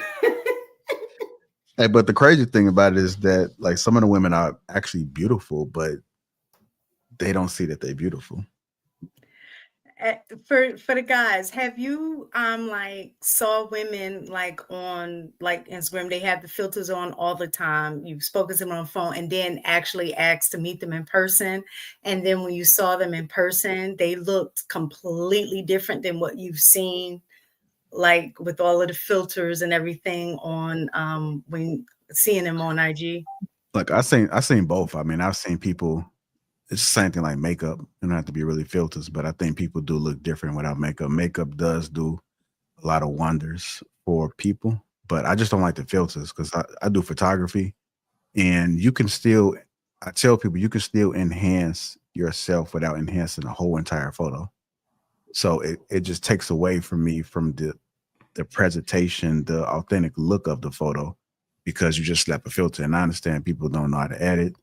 They've never done these things, but you can do some small little tweaks to still give you that look.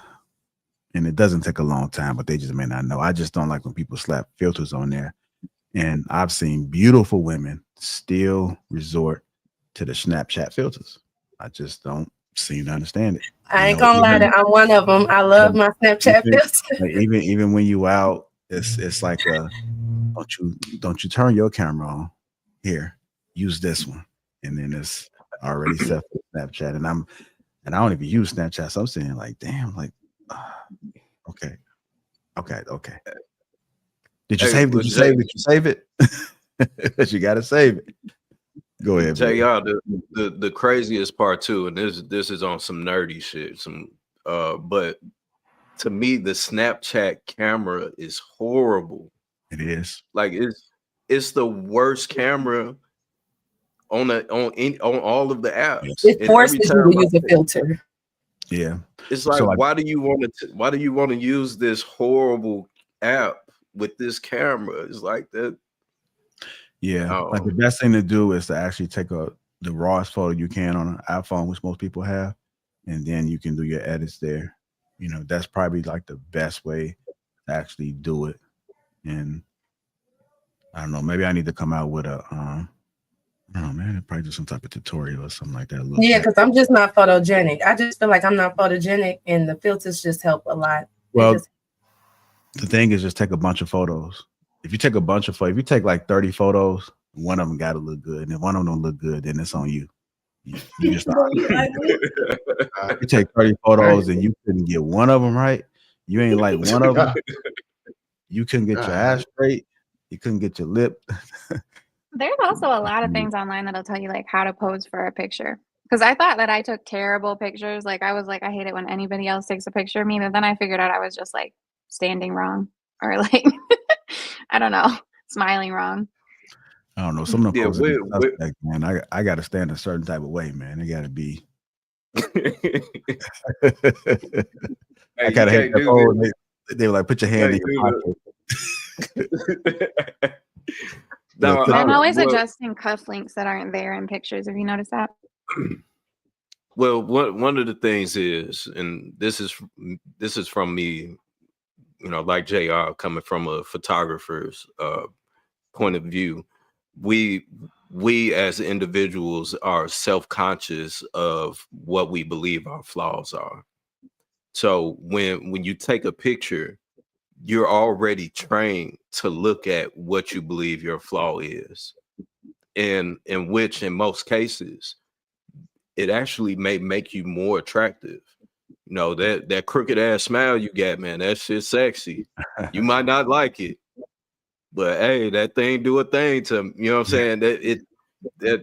That's how it be, because there's beauty in the imperfections. So I think, especially in this day and age of social media, we're so self-conscious to put out something that's perfect. Yeah. When as we see now, one of the trends that you see now is people taking pictures and the pictures are blurred. And those be some dope ass pictures. And that was how pictures used to come out sometime when we was the throwaways. Yeah. So you ain't know if the picture was good or not. You get it. You got this bright ass lens flare in the corner. You know what I'm saying? But you see you in the hey, them be some of the hardest pictures. But we got away from that. You talking about the Walgreens joint, ain't you? Yeah, the disposables. Yeah, but I used to work in photo at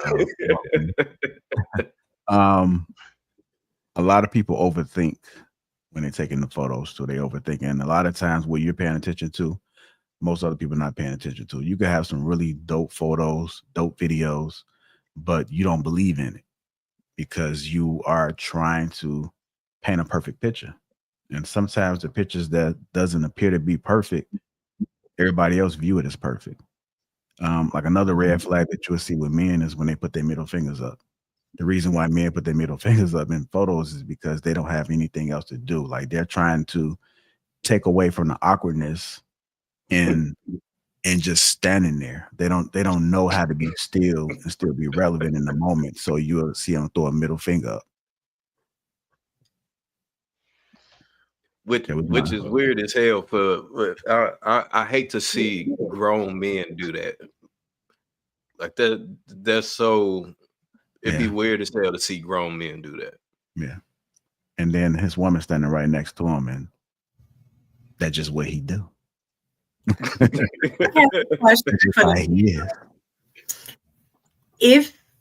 If there was only one question that you can ask on a date, what would that question be? You can only ask one question. What do you think that question would be? Do you believe in God? I was just finna say that. Do you love God? Not just believe in him, but do you have a relationship with God? Do you have a relationship? A relationship with I'm God? gonna say believe. I had just real quick, I had this woman that I dated a long time ago, and she told me she didn't believe in God. And I was in my 20s.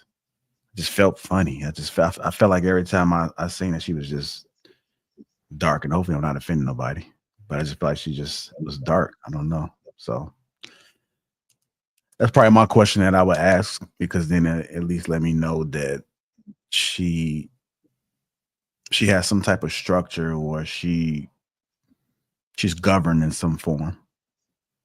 If she does believe in that, she may not be in her holy journey during that time, but maybe there's a chance, or maybe she's always been that way.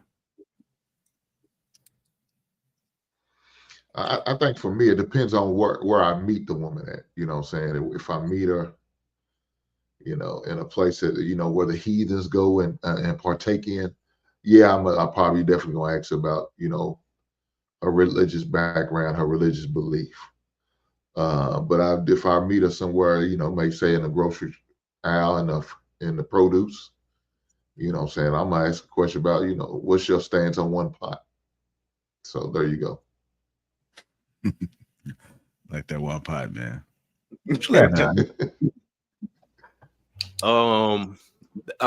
My one question would be, what's one of your favorite memories? Okay. What about you, Ari? I think I would ask, like, why do you get up in the morning? Like, what drives you, I guess. I probably figure out a better way to say it, but something to get to the root of that.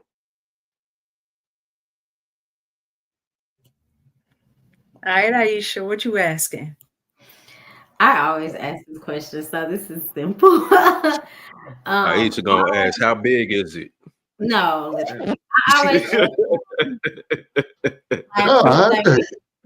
always ask them what are their aspirations in life, or you know what I mean, like what are their aspirations in life, or like who is one person in your life that like you look up to as an influence, right? Like, so you kind of know where their head is. But easy. You can also identify like a growth mindset by asking what's something you've learned recently or something that you've learned in the last year.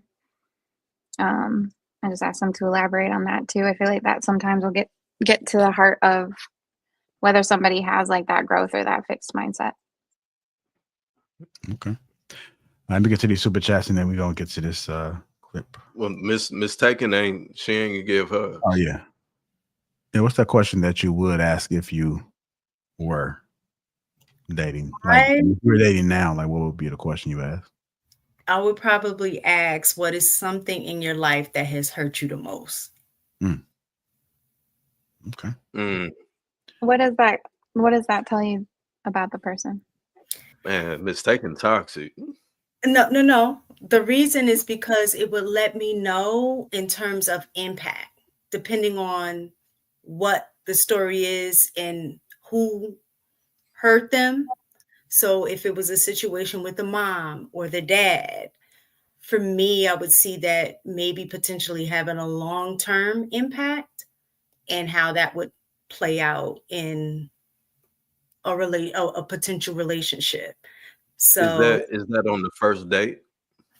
If I only had one question to ask, that would be my question, because I think that would have the most impact on a relationship. So if you had a bad relationship with your mom, that's going to make me think, what do you think about women? How do you relate to women?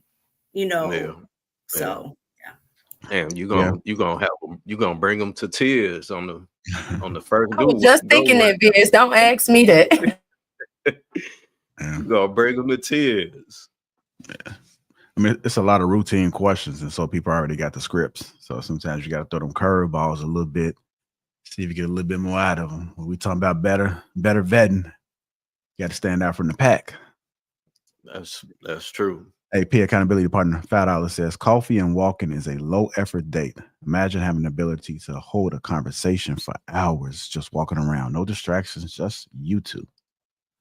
AP again, $5 says, what's good, panel and host? Salute. We see you, die. Looking less toxic than normal. AP again, $5 says, most people don't even know why they are dating. They're not dating purposefully. Hink is talking from a person who was dating with a purpose. AP again, $10 says, data first. Day questions. Where do you see yourself in 5 years? What's your plan to get there? Then you give them a comment. Then what made you decide that? Are your folks supportive of that dream? AP again, $5 says, you're supposed to get in their business, Di. You're looking for a mate for life. Get as much information as you can so you don't end up wasting time. PI double 499 says, half 44-year-old making 125K man and your 23-year-old daughter are dating for almost 2 years. They love cooking as a pair and watch reality TV. He pays the bills and pays. No, he paid the bills and pays. Double again, 499. 2 out of 2. Her student loans, and she focuses on her career. Both want to get married and start having children when she's 25. Would you support their marriage? Mills, $36, says arcade and gun range is great dates. AP accountability partner, $5 says, Aria, why waste time? Small talk is cool, but let's have a real dialogue. We're adults. Let's have a real compatibility check. I agree, mistaken. Finance, red flag. Me University, $2 says, I'm pulling in 63, but bet she stays sporty in a JLC. What's that, a bar from Kendrick? Yeah, I was gonna say, what's the JLC? I thought there might be a line from that Kendrick. No? I don't know. Is he talking about a car? I know they got I think it's the GLC. Well, no, that's Abraham a GLE. Lacey.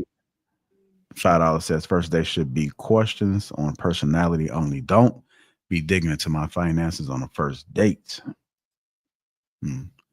JLC is code for bussy or busy? Bussy. Hey, wait, go back. What was that? What was the super chat again? Because that definitely don't make sense then.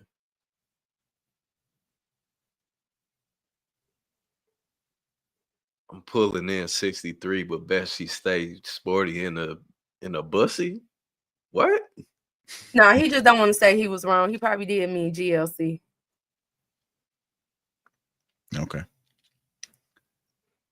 All right, let's go ahead and keep it moving though, man. If you haven't already hit the like button, also make sure you subscribe to the channel. The likes are free, family. Hit the like button. That's all I'm asking you guys to do. I do want to thank the people that has contributed thus far. Much love and appreciate it. Let's go ahead and get into Stephen A. Smith. This appears to be his nephew that he brings onto his show. And he had an interesting take, seeing how Valentine's Day was, what was it, last week? Not too long ago.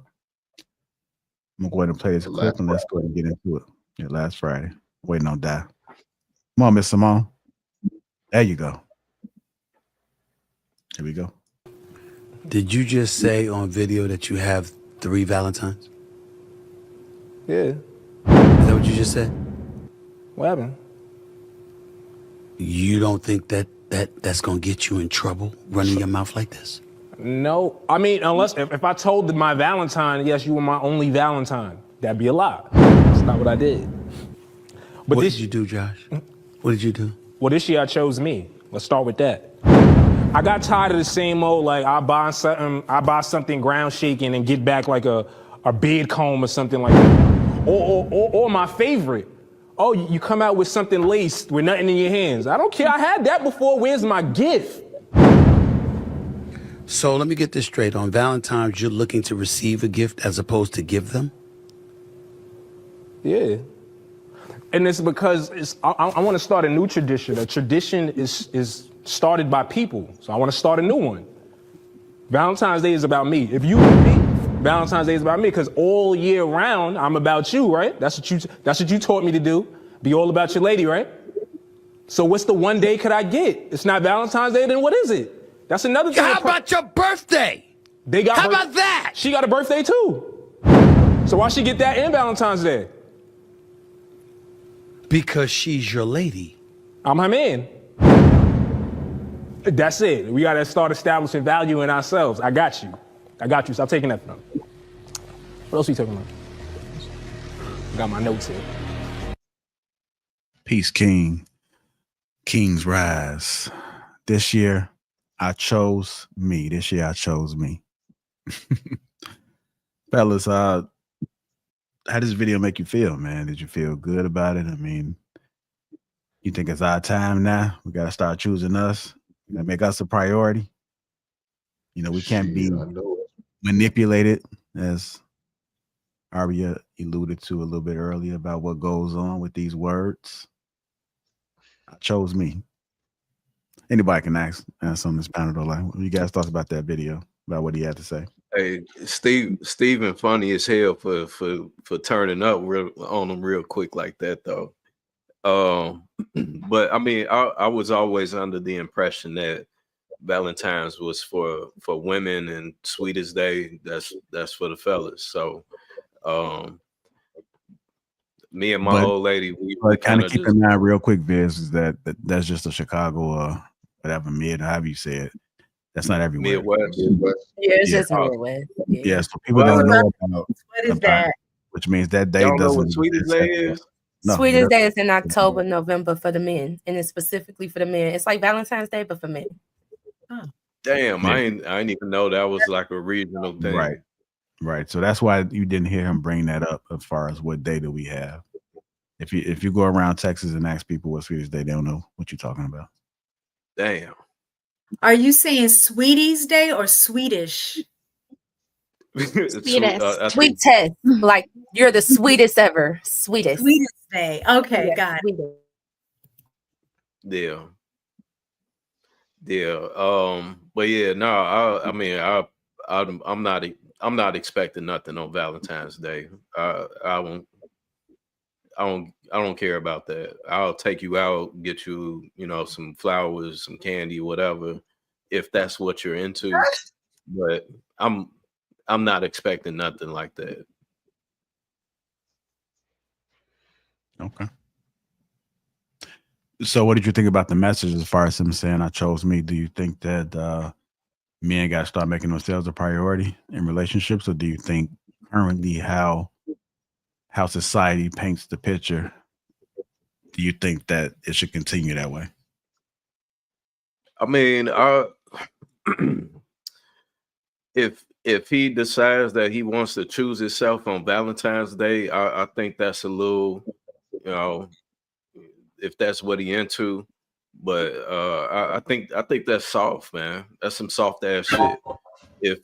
If my old lady wants to feel special along with everybody else on this day, I'm gonna get her whatever it is that she want, and she gonna give me exactly what I want once we get home.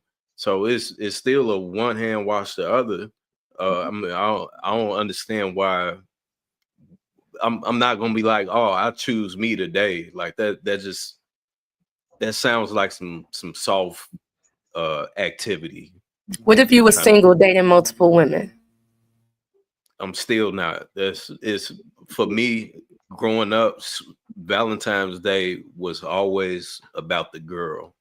I'm gonna go get you a card. When I was a shorty, I'm gonna make you this card. I'm gonna go and buy some of the little heart candies. You know what I'm saying? That used to dissolve in your mouth or whatnot. And hey, will you be my Valentine? Yes, sir. Pink already know. I'm gonna give you a couple of them joints. You know what I'm saying? With some chocolate, whatever. Hey, and if I gotta give it to about 3-4 of them, so be it. Somebody gonna enjoy it. So that's some weak ass shit to me. Men need to go back to being men. we court women. So if you got to choose yourself on Valentine's Day, then that just sounds like some soft ass shit to me. I was trying to clean up my words, but Yeah. I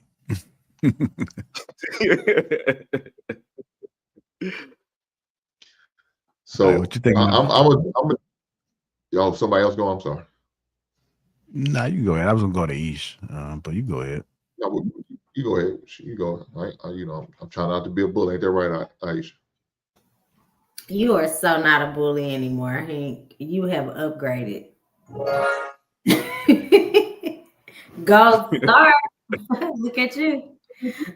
Anyways, I feel like, yeah, this is definitely given. I was hurt before. Someone hurt me in 3rd grade. I bought a girl a Valentine, but the other dude did too, and she chose his flowers were better. That is like what is given to me. Like, I don't understand why these type of things go viral, right? Because everybody I know, like Viz said, they're buying stuff for their lady if they really want to be really want to be with her and they love her. Even situationships was popping on Valentine's Day, okay? But I just think he's there to be entertaining. He's very entertaining. Like, he's bringing that show back to life. But I think it's more of entertainment. I definitely don't think he has 3 women and he's telling all 3 of these women, I choose myself on Valentine's Day. If that's the case, he's going to have to start over because, he's your uncle. You're not him. You can't, like, so I just think it's, he's just being arrogant. And I just think it's all fake. But yeah, like, nobody's doing that. Like, you don't choose yourself. Like, I mean, men do choose yourself, right? Over these heifers, like, in my Hank voice. Choose yourself. But just not on Valentine's Day, sweetheart. Choose another day to choose yourself. yeah, like that on its own is weird as hell because again, it's a day for women. That's it's always been that way traditionally. If you're gonna choose yourself, and choose yourself the day before or the day after. You know what I'm saying? Like that's just weird as hell to me. Is it a day for women or a day for the couple? I mean, it just all depends on the woman. But I've had some women that it was a mutual thing. Right. So but the man typically initiates it, right? It's the woman. If the woman give us something, then it's a plus. But me, I've never. Come on, Viz, you gotta have some standards, man. Come on, man. You can't give it away to them. If she want to get you some gifts, let her get you some gifts, man. Well, no, I'm not going to turn it away, but I'm not going to expect it though. You know what I'm saying? You're saying it's not a requirement. It's not a requirement. No, come on, beloved. You gotta expect it, beloved. Come on, rise up. When I moved to Chicago and I found out about Sweeties Day and like the dudes needing a reward or some shit, I was taken aback. I was like, what? I said, who made this shit up? I was really like, and they really expect their gifts. So it's like their version of like Valentine's Day. That's why I think Valentine's Day traditionally was for women. And then now, of course, the men, they got to have everything we have, of course. So they were like, what about us? And so now here's this raggedy Sweeties Day. But I go all out for Sweeties Day. You better ask me. Like, I do my thing. I might throw really? I'm the prize. I'm gonna throw the confetti in the air for him, whatever he need, So it's fun. It's exciting. I think that it's one of those things about celebrating love. And I think that's what Valentine's Day is supposed to be about, like a celebration of love and romance. Maybe he wants to be romancing himself. Like, I don't know. He gotta take some time for himself.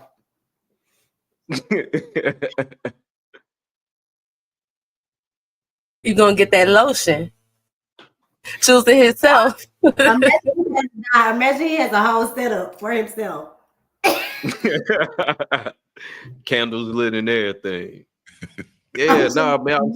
Yeah, you know, it's I don't know, man. That's kind of it's kind of weird because if we're in a relationship, I'm gonna receive gifts throughout the relationship.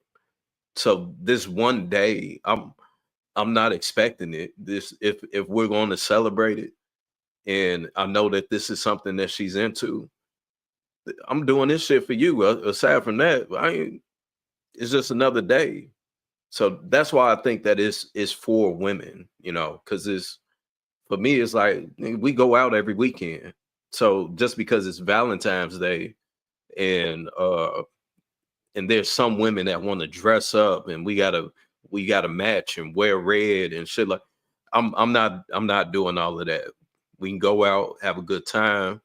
I'm gonna buy you some roses, you know, if that's what you want, and we're gonna enjoy ourselves. But so if your wife bought you matching outfit that said Mr. and Mrs. and she told you to wear it, you're not gonna wear it? Yeah, I'm right. We are on definitely Valentine's Day, no. After she went into buying your outfit, Mr. Mrs. he's mine, I'm hers, and you gonna tell her no? Yeah. We met. You better rock that outfit. Oh, he like she knows. She knows that outfit. Look, now, don't let that man lie to you. He got a thing 1 and thing 2 shirt. I don't know what he lying for. I was gonna say, like, I literally got my dude to put on a tie that, like, he was like, "This is definitely a Hispanic tie, but because you bought it, we gonna match together." Like, what? You are definitely putting that on. My husband be getting so mad when I be trying to copy what he got on. I be like, "Oh, you wearing it? Okay, let me go get it." And be trying to make me like, "What is go check?" We definitely have to coordinate. There must be some down. We need to coordinate. Coordinate. No, coordinating is that's different from wearing matching outfits. That's something completely different. I'm not doing the matching outfits though. Hey, you doing the matching outfits, Hank? Hey, Veer's doing it up on vacation. Yeah, he is. Out the country. I was with the top and the shorts. I was on the cruise, and boy, they had this couple had she had a flag bathing suit. My man had a flag swimming trunk. I said, man, these look like assholes out here. They got to be kidding me. Let me say what I need to say because Viz, I disagree with you. I disagree. I know it's the traditional way. I understand, but like we said the other day, maybe our parents told us wrong. You know, remember when you said your uncle used to tell you, "Hey man, you try to knock down everything that comes across." We said that was wrong. This is wrong. It's not about the women. I know that's what we make it about, but it's not what it's not about. Look, last Valentine, my fiance at the time took me out to dinner. I didn't take her out. She took me out to dinner. We went to a nice Italian restaurant. That's what it was. I mean, it's for us to enjoy each other, not just for her all the time. I don't have no problem with what he said because I think I must have missed it because he's talking about he's expecting gifts. He's expecting them to do for him. It's not like he's going to be lonely. If he got 3 options, he's not going to be lonely. One of them out of the 3 going to say yes, and then he going. So he's not going to be lonely. He ain't going to have to deal with the lotion unless he into freaky shit. Now, that's a different story. But I'm all about expecting to give. Yeah, give me something. Why not? If I'm the man that's in your life and I'm that special man, you ain't got no other Valentine. Yes, I'm looking for something. Whether it's a gift or some extracurricular activity, and you weren't a little to nothing. That's what I'm expecting. So there's nothing wrong with that. I'm not saying there's nothing wrong with it. Again, I'm not receiving gifts. We just don't celebrate Valentine's because again, we go out on that normally. You know, we go out every other weekend to have dinner. Sometimes one week she'll pay, the next week I'll pay. You know, we go on vacation a lot. We've traveled the world. So it's the norm for us already. So this one day, to us, it really doesn't matter because we're just doing the same shit that we would do any other weekend. So that's why I perceive it that way.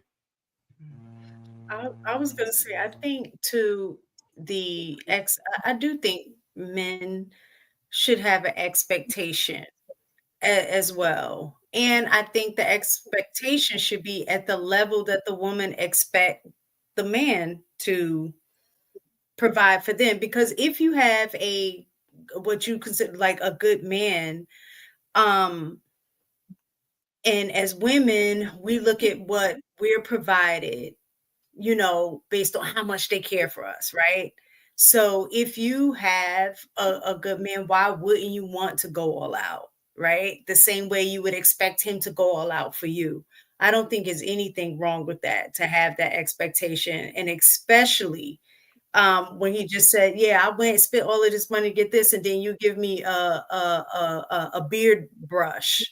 You know what I'm saying? Like, I think that's whack. You know what I'm saying? If he came home and gave you, something like a vacuum cleaner. You know what I'm saying? Like, is like one of those things that we'll be like, Is it a Dyson? No, Is it I was gonna say, is it a nice vacuum? Like, or those things that is like, this isn't an appropriate gift. a lash curler. You know what I'm saying? Like, so I definitely think it should be at the level that I think gift speaks volume. So if you're expecting your man to go all out and give you these top dollar stuff, then I think on the flip side, that should be the same energy that you give him. That's just my opinion. But that traditionally doesn't happen, ahead. though. Traditionally, that doesn't happen, right? Like, I have friends who literally got diamonds and they've gotten like new cars from their husbands and stuff. Traditionally, they're not going out and buying their husband new cars and diamonds for Valentine. Like, that just doesn't happen. Like, I've seen every once in a while some girl that went all out, and I think I seen one girl buy her husband like an apartment building for Valentine's Day one time, or like the celebrities who do these really big things. But like the people that we associate with, normal people, typically it's the guy who does the giving on Valentine's Day. Like I said, I traditionally always, like, my husband always did stuff for Valentine's Day, but it was a mutual share. Like, I knew that he would do something for me, so then of course I'm gonna do something for him because I already know like it's coming. But then when I got moved here, it was like, what is this whole other holiday? So in that effect, I'm like, well, I don't have to do anything for him for Valentine's Day because his day is gonna come. Does that, you know what I mean? Does that, yeah. Man, you better know how to recognize you got a good man. You got to take care of Valentine's Day, sweetest day, every week, every day when you got a good man.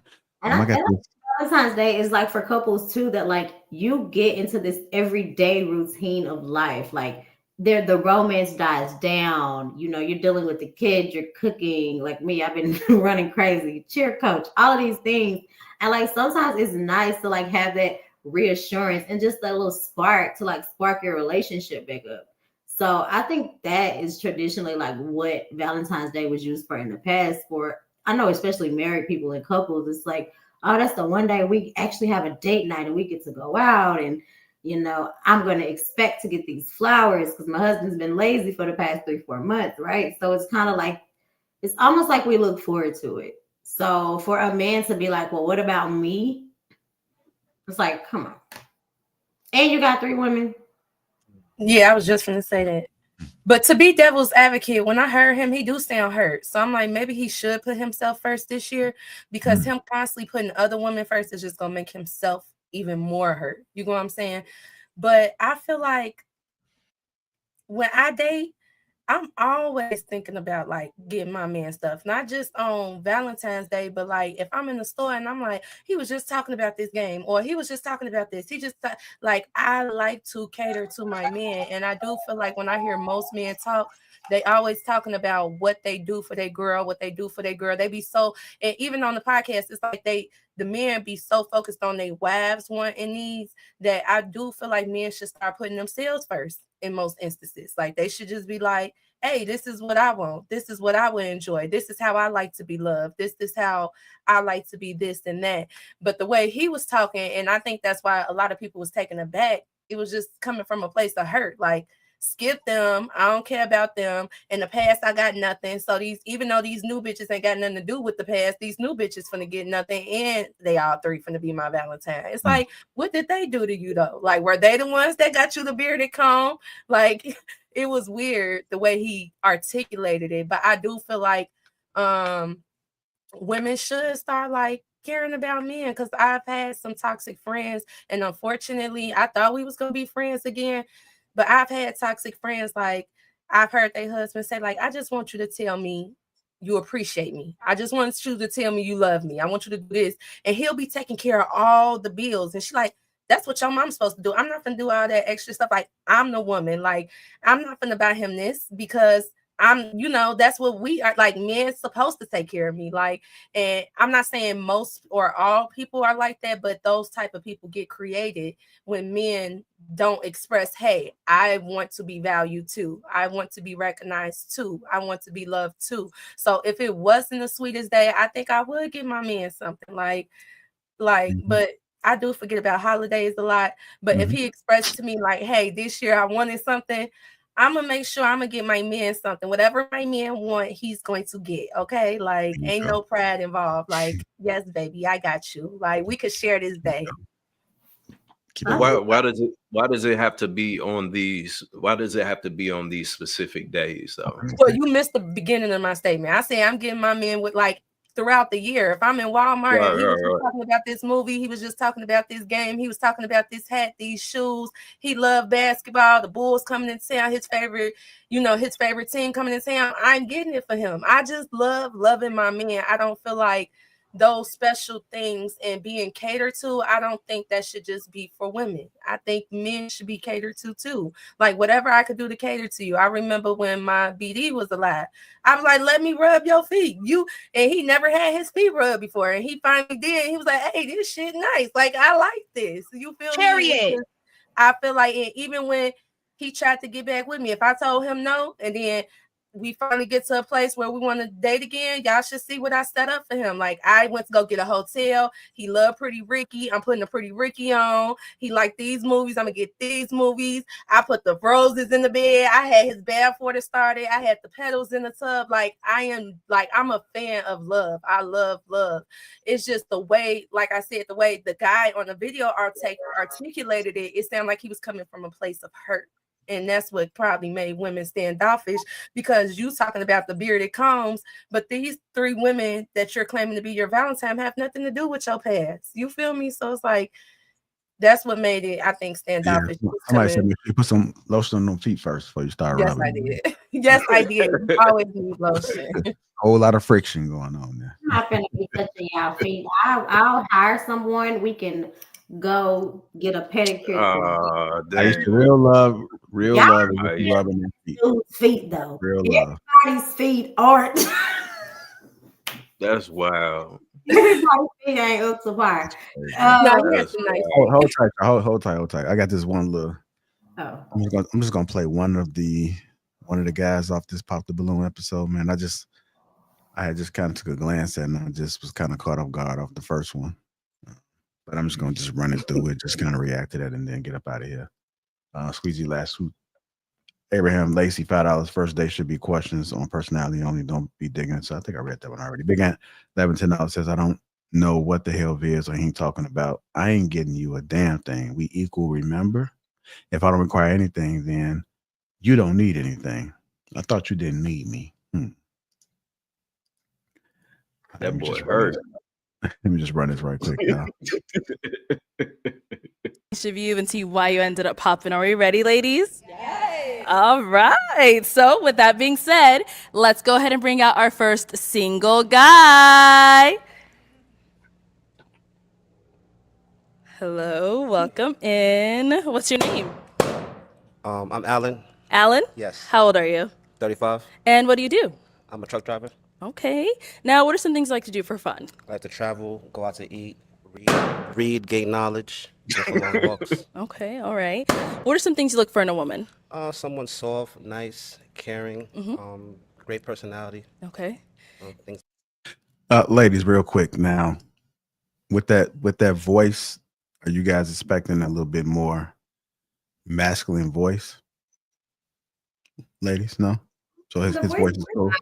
I don't have a problem with the voice. Interesting. That was definitely the first thing that I noticed. Like he's speaking extremely softly, but in like almost a falsetto.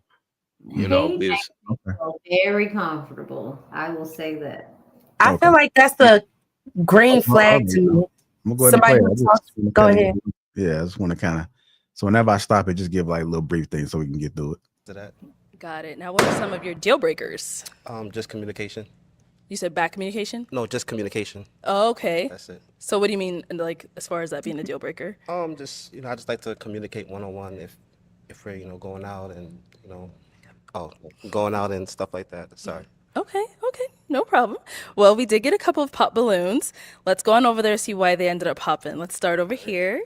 We can have your name and age. Hi, I'm Simone. I'm 32. Simone, what do you do? I'm a web designer and I also host a natural hair event for women with locks. Nice. So why'd you end up popping your balloon? Honestly, I'm surprised you're 35. I thought you were much older, but that's why I popped.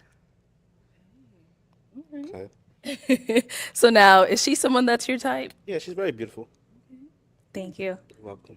You guys are matching with yellow too, you know? I know. And I do want to say you are well put together as Thank well. you. You look Appreciate it. good. You too. You're welcome. Name and age. Kayla, 31. And Kayla, what do you do? I'm in the banking industry. And why did you end up popping your balloon? I don't like bald heads. Hold on, she did say she don't like bald heads, but when somebody are you guys expecting a little bit more when somebody's general like that? Because when I first heard it when she said banking, I'm like, okay, that can mean anything.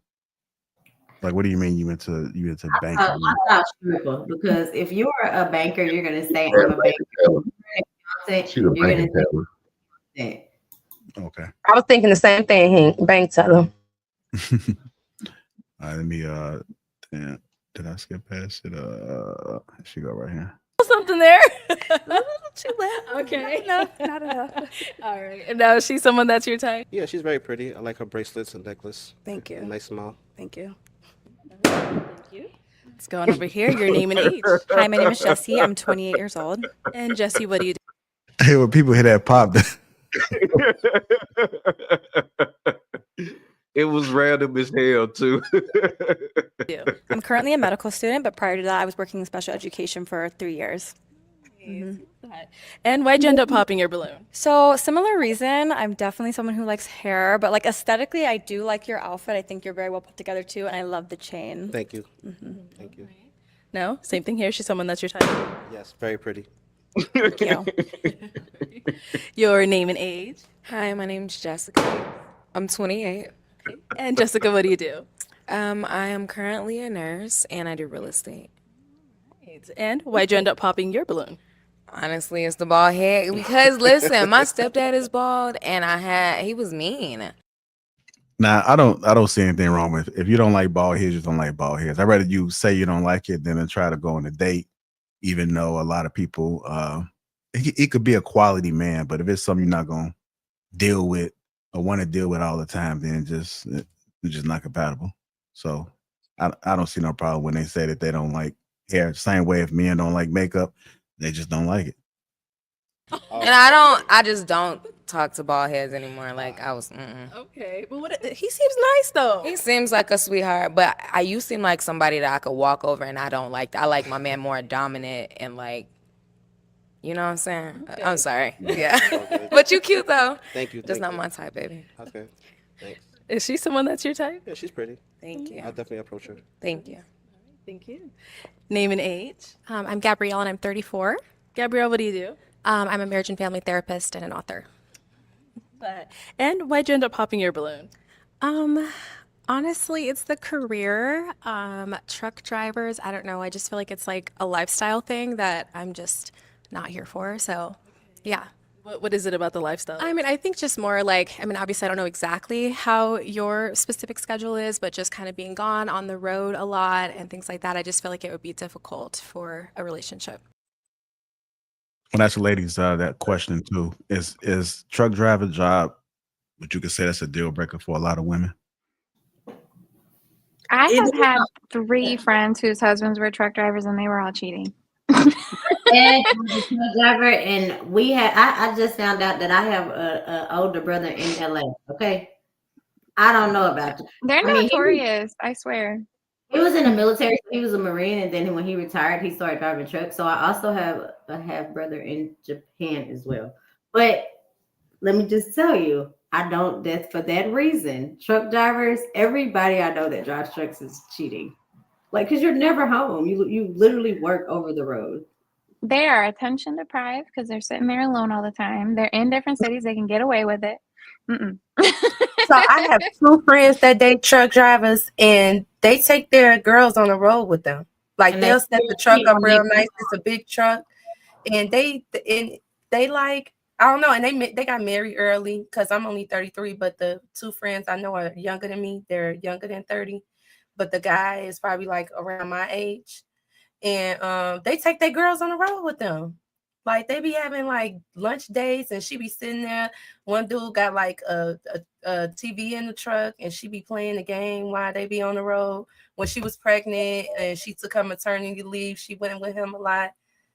I think, and then Is there's it a because such she thing as can't local trust him truck. if he doesn't? I think it's a such thing as local truck driving too. So, well, So I then, don't. so then, would you guys say that the truck drivers is in the same?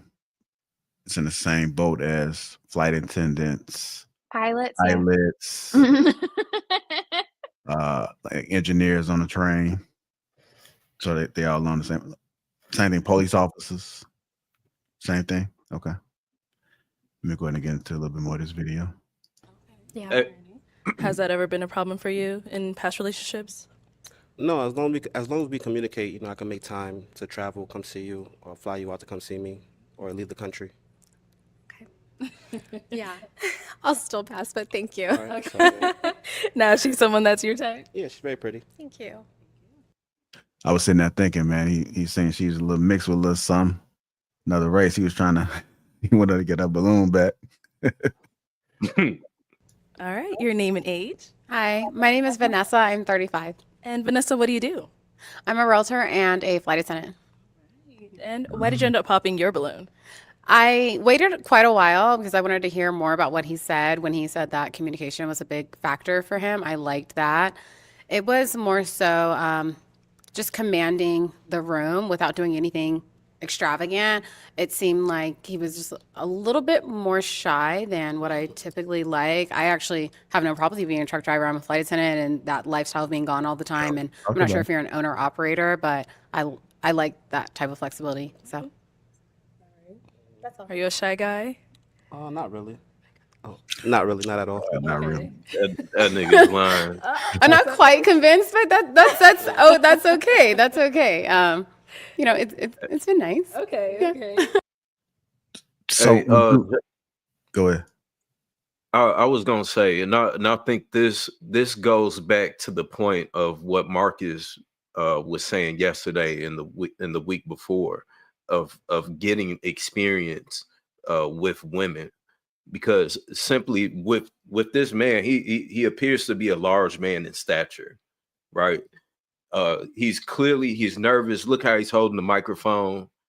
The majority of the time when they were first talking to him, he was rocking his arm. You know, nothing is he has this imposing figure, but he's extremely soft, right? He talks soft. His mannerisms are extremely soft, and that off point, fellas, every time, all day, every day, that is going to be a turnoff.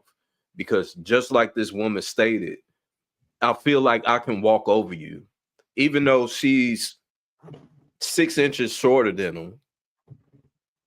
She knows that I can say whatever I want to you, and you just gonna be like, okay, I'm sorry, you know. So I to that point, I agree with what Marcus and what Hink was saying. I agree with all that part. But this is an exact example of a man not having experience in front of women. Because if you do, then you understand how to be, how to stand, how to carry yourself, especially when women are choosing. Because regardless if he was bald or not, if he would have been more imposing, they all would have kept their balloons, regardless if they like bald men or not. All right, here we go. Now, is she someone you'd approach, your type? Yes. Yeah. Okay, what makes her your type? I like melanin, like my sisters. Nice smile. Thank you. Like, yeah. Cool. Thank you. Okay. And then over here, your name and age. Hi, my name is Shahida Williams, and I'm 33 years old. Shahida, what do you do? I design clothes for a living for a corporate company, and I have my own company designing carnival costume, and I run a nonprofit called Prom Scholar. Hey, you were busy. And why did you end up popping your balloon? He kind of reminded me of somebody I dated before, and it is the bald head, so I'm not anti-bald at all. It's just that, but I love your outfit. I think that I like how the colors coordinate, and Thank you. it's really nice. I love it. So just the memory of the ex. Yes. Okay. Well, too much. I have like flashbacks. Oh no. I'm joking, but yeah. Okay. Now, is she someone that's your type? Yes, absolutely. Okay. What makes her your type? I'm into fashion. I like how she put everything together. Great personality. Yeah, I feel like that's something we have. I would say we're like vibing out here with the fashion. I love it. The sweater, A1 with the A. Thank you.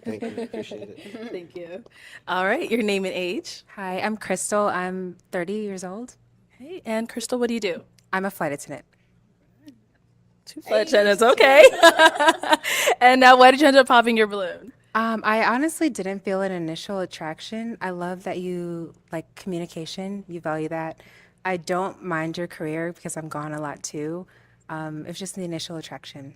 Okay. Do you know what it was? You didn't own the room when you came in. So I want a man that's a leader and just owns Like, the come room. on, man. Like, So, same thing here. Is she your type? Yeah, she's very pretty. I like the Thank you. career. Thank you. And you're real put together and well Thank you. spoken. Thank you. Love that. Same. Thank you. All right, let's head on back. So, we do still have an unpopped balloon. Let's start off with your name and age. Hey, Viz, you say he's pretty large stature? oh, no, I mean, he looked like he was, maybe, yeah, because he definitely almost towering over everybody except this chick right here to the right. Mm-hmm. Okay. Hi, my name is Patience, and I I'm would 20. assume he is. I would assume he's at least 5'10" and up. Okay. All right. Last one. 8 years old. All right, and Patience, what do you do?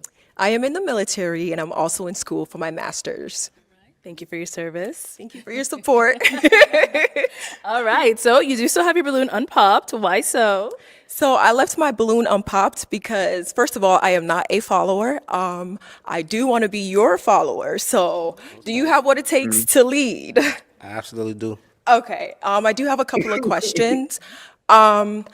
Are you open to long distance? Because I'm in Boston right now, and when I'm done with school, I'm not sure where I'm going to be stationed.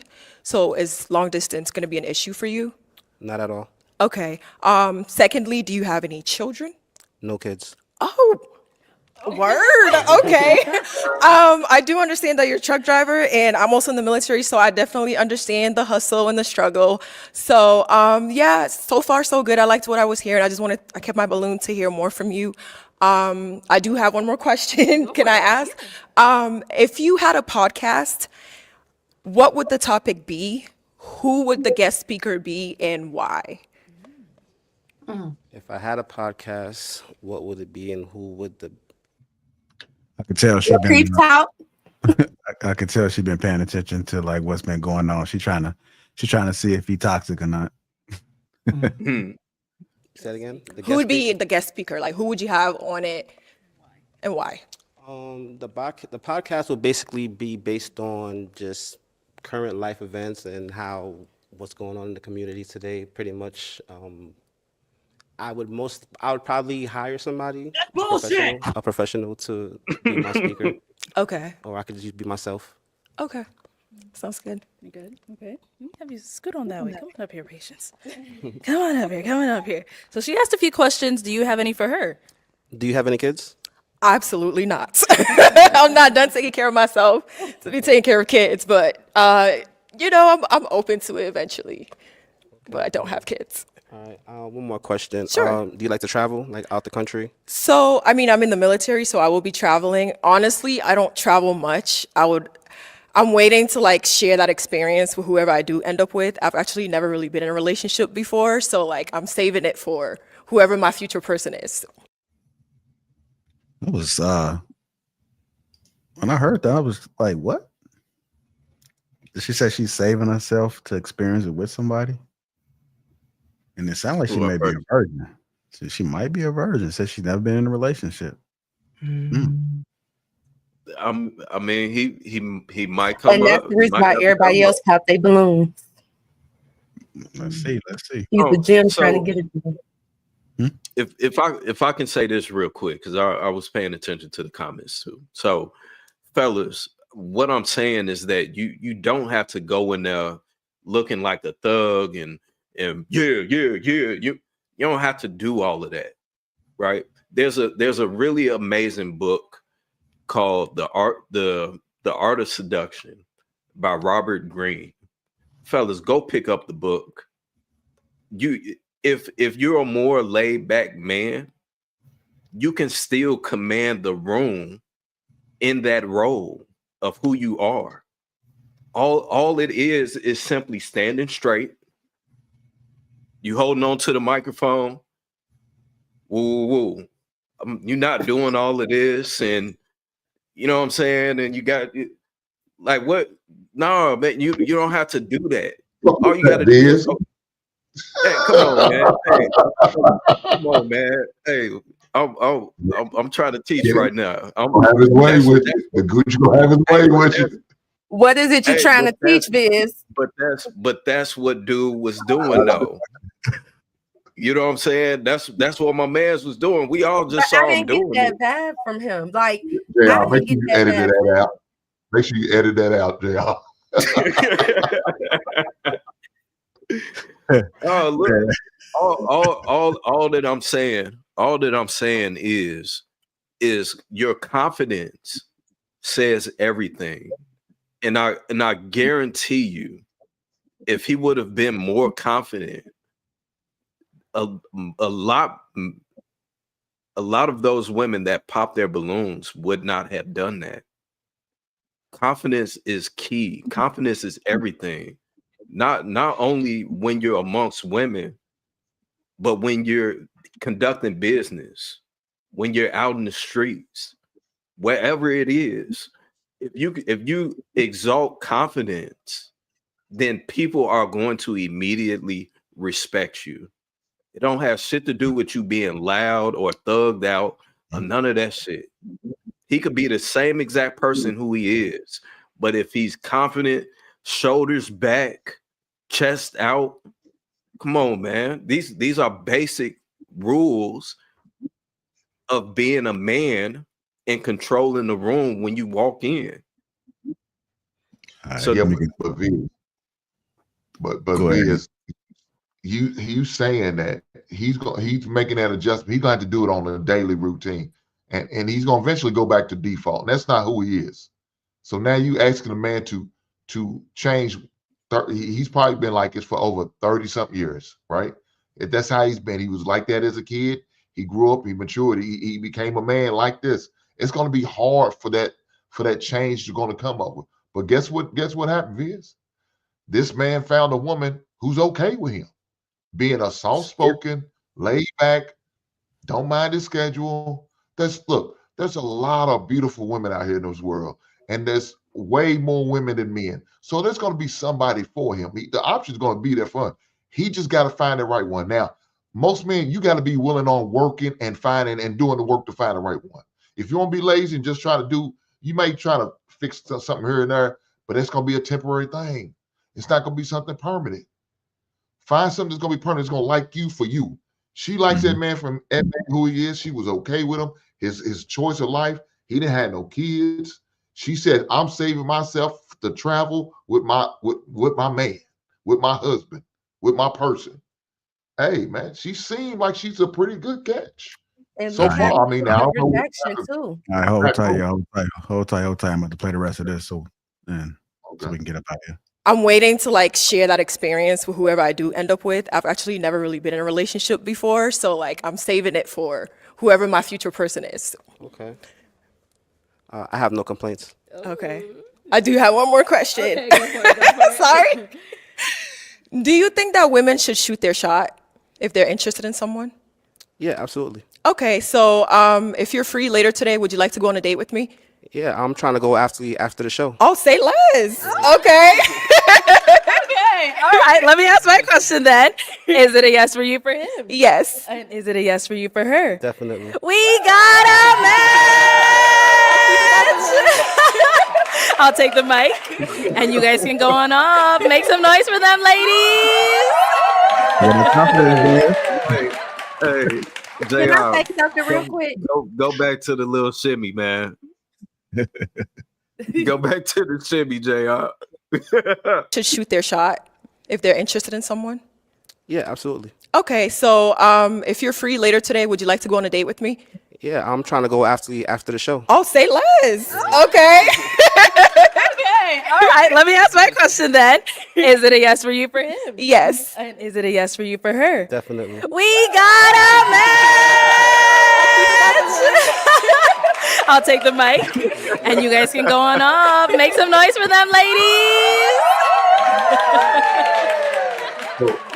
If we want that man to read a goddamn book and all of a sudden start straightening up, that's All right, not let's gonna bring happen. out our next That's him. single guy. Hey, Hink, by all Can I means, say if something to the fellas real quick? if that's What's your name? Stefan, Stefan, how old are you? 34. And what do you do? I practice law. I work at a law firm. All right, nice. What do you like to do for fun? I like to go to the gym. I like to read. I'm also a DJ part-time, so I'm very into music. Okay. So All right. And now, what are some things you look for in a woman?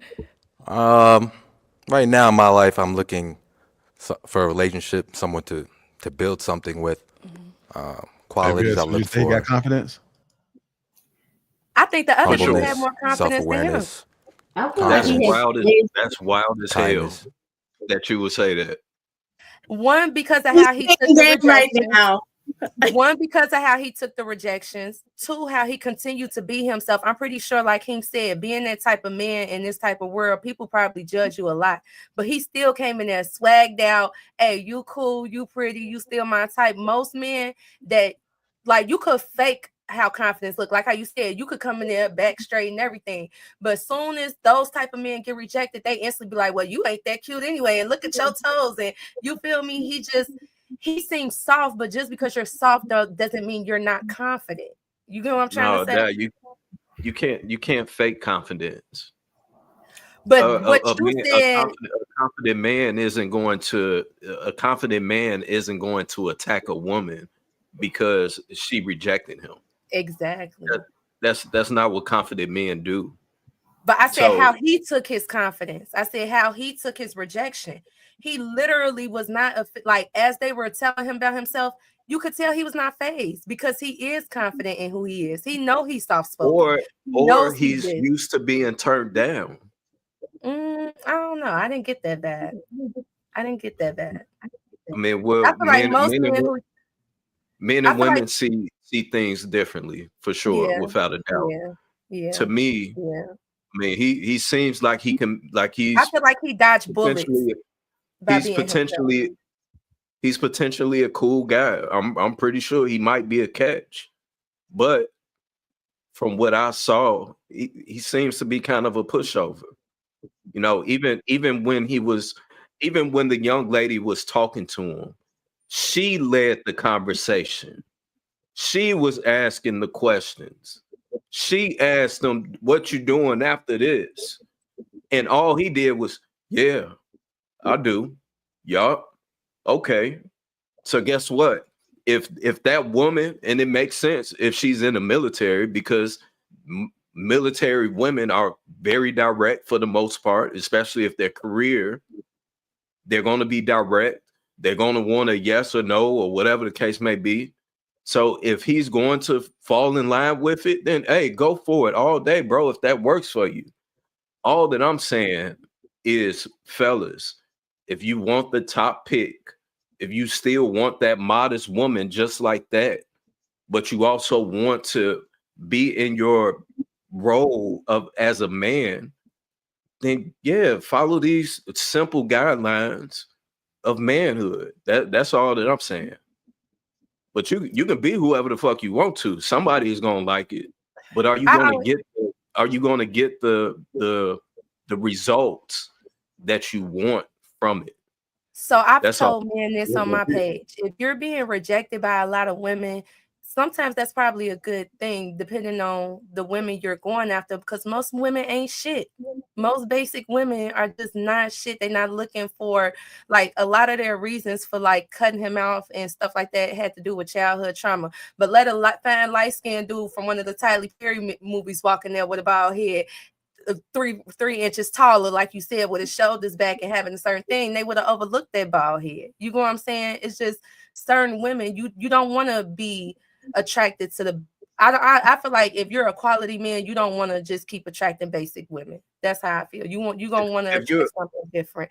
Like I don't want to attract most men, like, because most men, just the average men in America, they just, the way they think, how they care, it's just not always good. You just don't always, it's not about quantity, it's about quality. That's what I'm trying to say. Like, yeah, most of them pop their balloon, but it seemed like you got a woman of quality to me. A quality man is going to get a wide assortment of women. He's going to get top quality women and poor quality women. They're all going to shoot their shot. It's on that man to choose which woman it is that he wants to entertain. And that's the advantage that a man would have if he just simply followed those simple guidelines. That's all that I'm saying. Yeah, but just be careful how y'all market yourselves, because y'all gonna get what y'all asked for. There's a saying that too many options is not always a good thing for people. Certain individuals cannot handle too many options. They get confused, they get lost, they make bad decisions because of all these options. A lot of ladies may have a lot of options because they get a lot of DMs. But you know, Viz, you saying this, but that's the same thing we would tell the women. You know, hey, well, why are you thinking just because you get certain attention don't mean that's always the best attention or good attentions? You know what I'm saying? He was more laid back. He was more thing, but guess what? He found that right woman that was cool with it. Just like a hoe could get a husband. They be like, man, how did this hoe get a husband? Yeah, she found the right dude. He might have been a walkover, a floor mat, but she found the right dude. Just like he found the right woman. This woman was willing. She even said, she even slick a little addition. I'm not a follower. I'm not going to follow with whatever they say, because every last one of them said something about his bald head. She was okay with his bald head. She was okay that he was kind of quiet and not demonstrative and more laid back and seemed somewhat sensitive. You know what I'm saying? Because he spoke on communication and all of that. He seemed like it. Now, he also seemed like the type of man she say, what you want for dinner? He going to say, well, whatever you want, baby. Yeah, he's not going to sit there and take initiative and say, yeah, well, we going to Cracker Barrel. No, he's not going to do that. He going to say, whatever you like. This type man he seemed like he's going to do. And she going to be okay with that. Like you said, she's a military woman. She believes in taking charge, and she will take charge in that relationship when she needs to.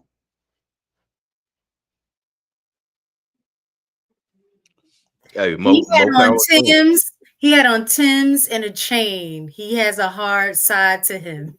That's all I'm saying. And I think the woman who was just like, it looked like I'll walk over you, he looking like, bitch, I'm not trying to argue with you anyway. I'm not entertaining no more. I'm just saying. I don't know.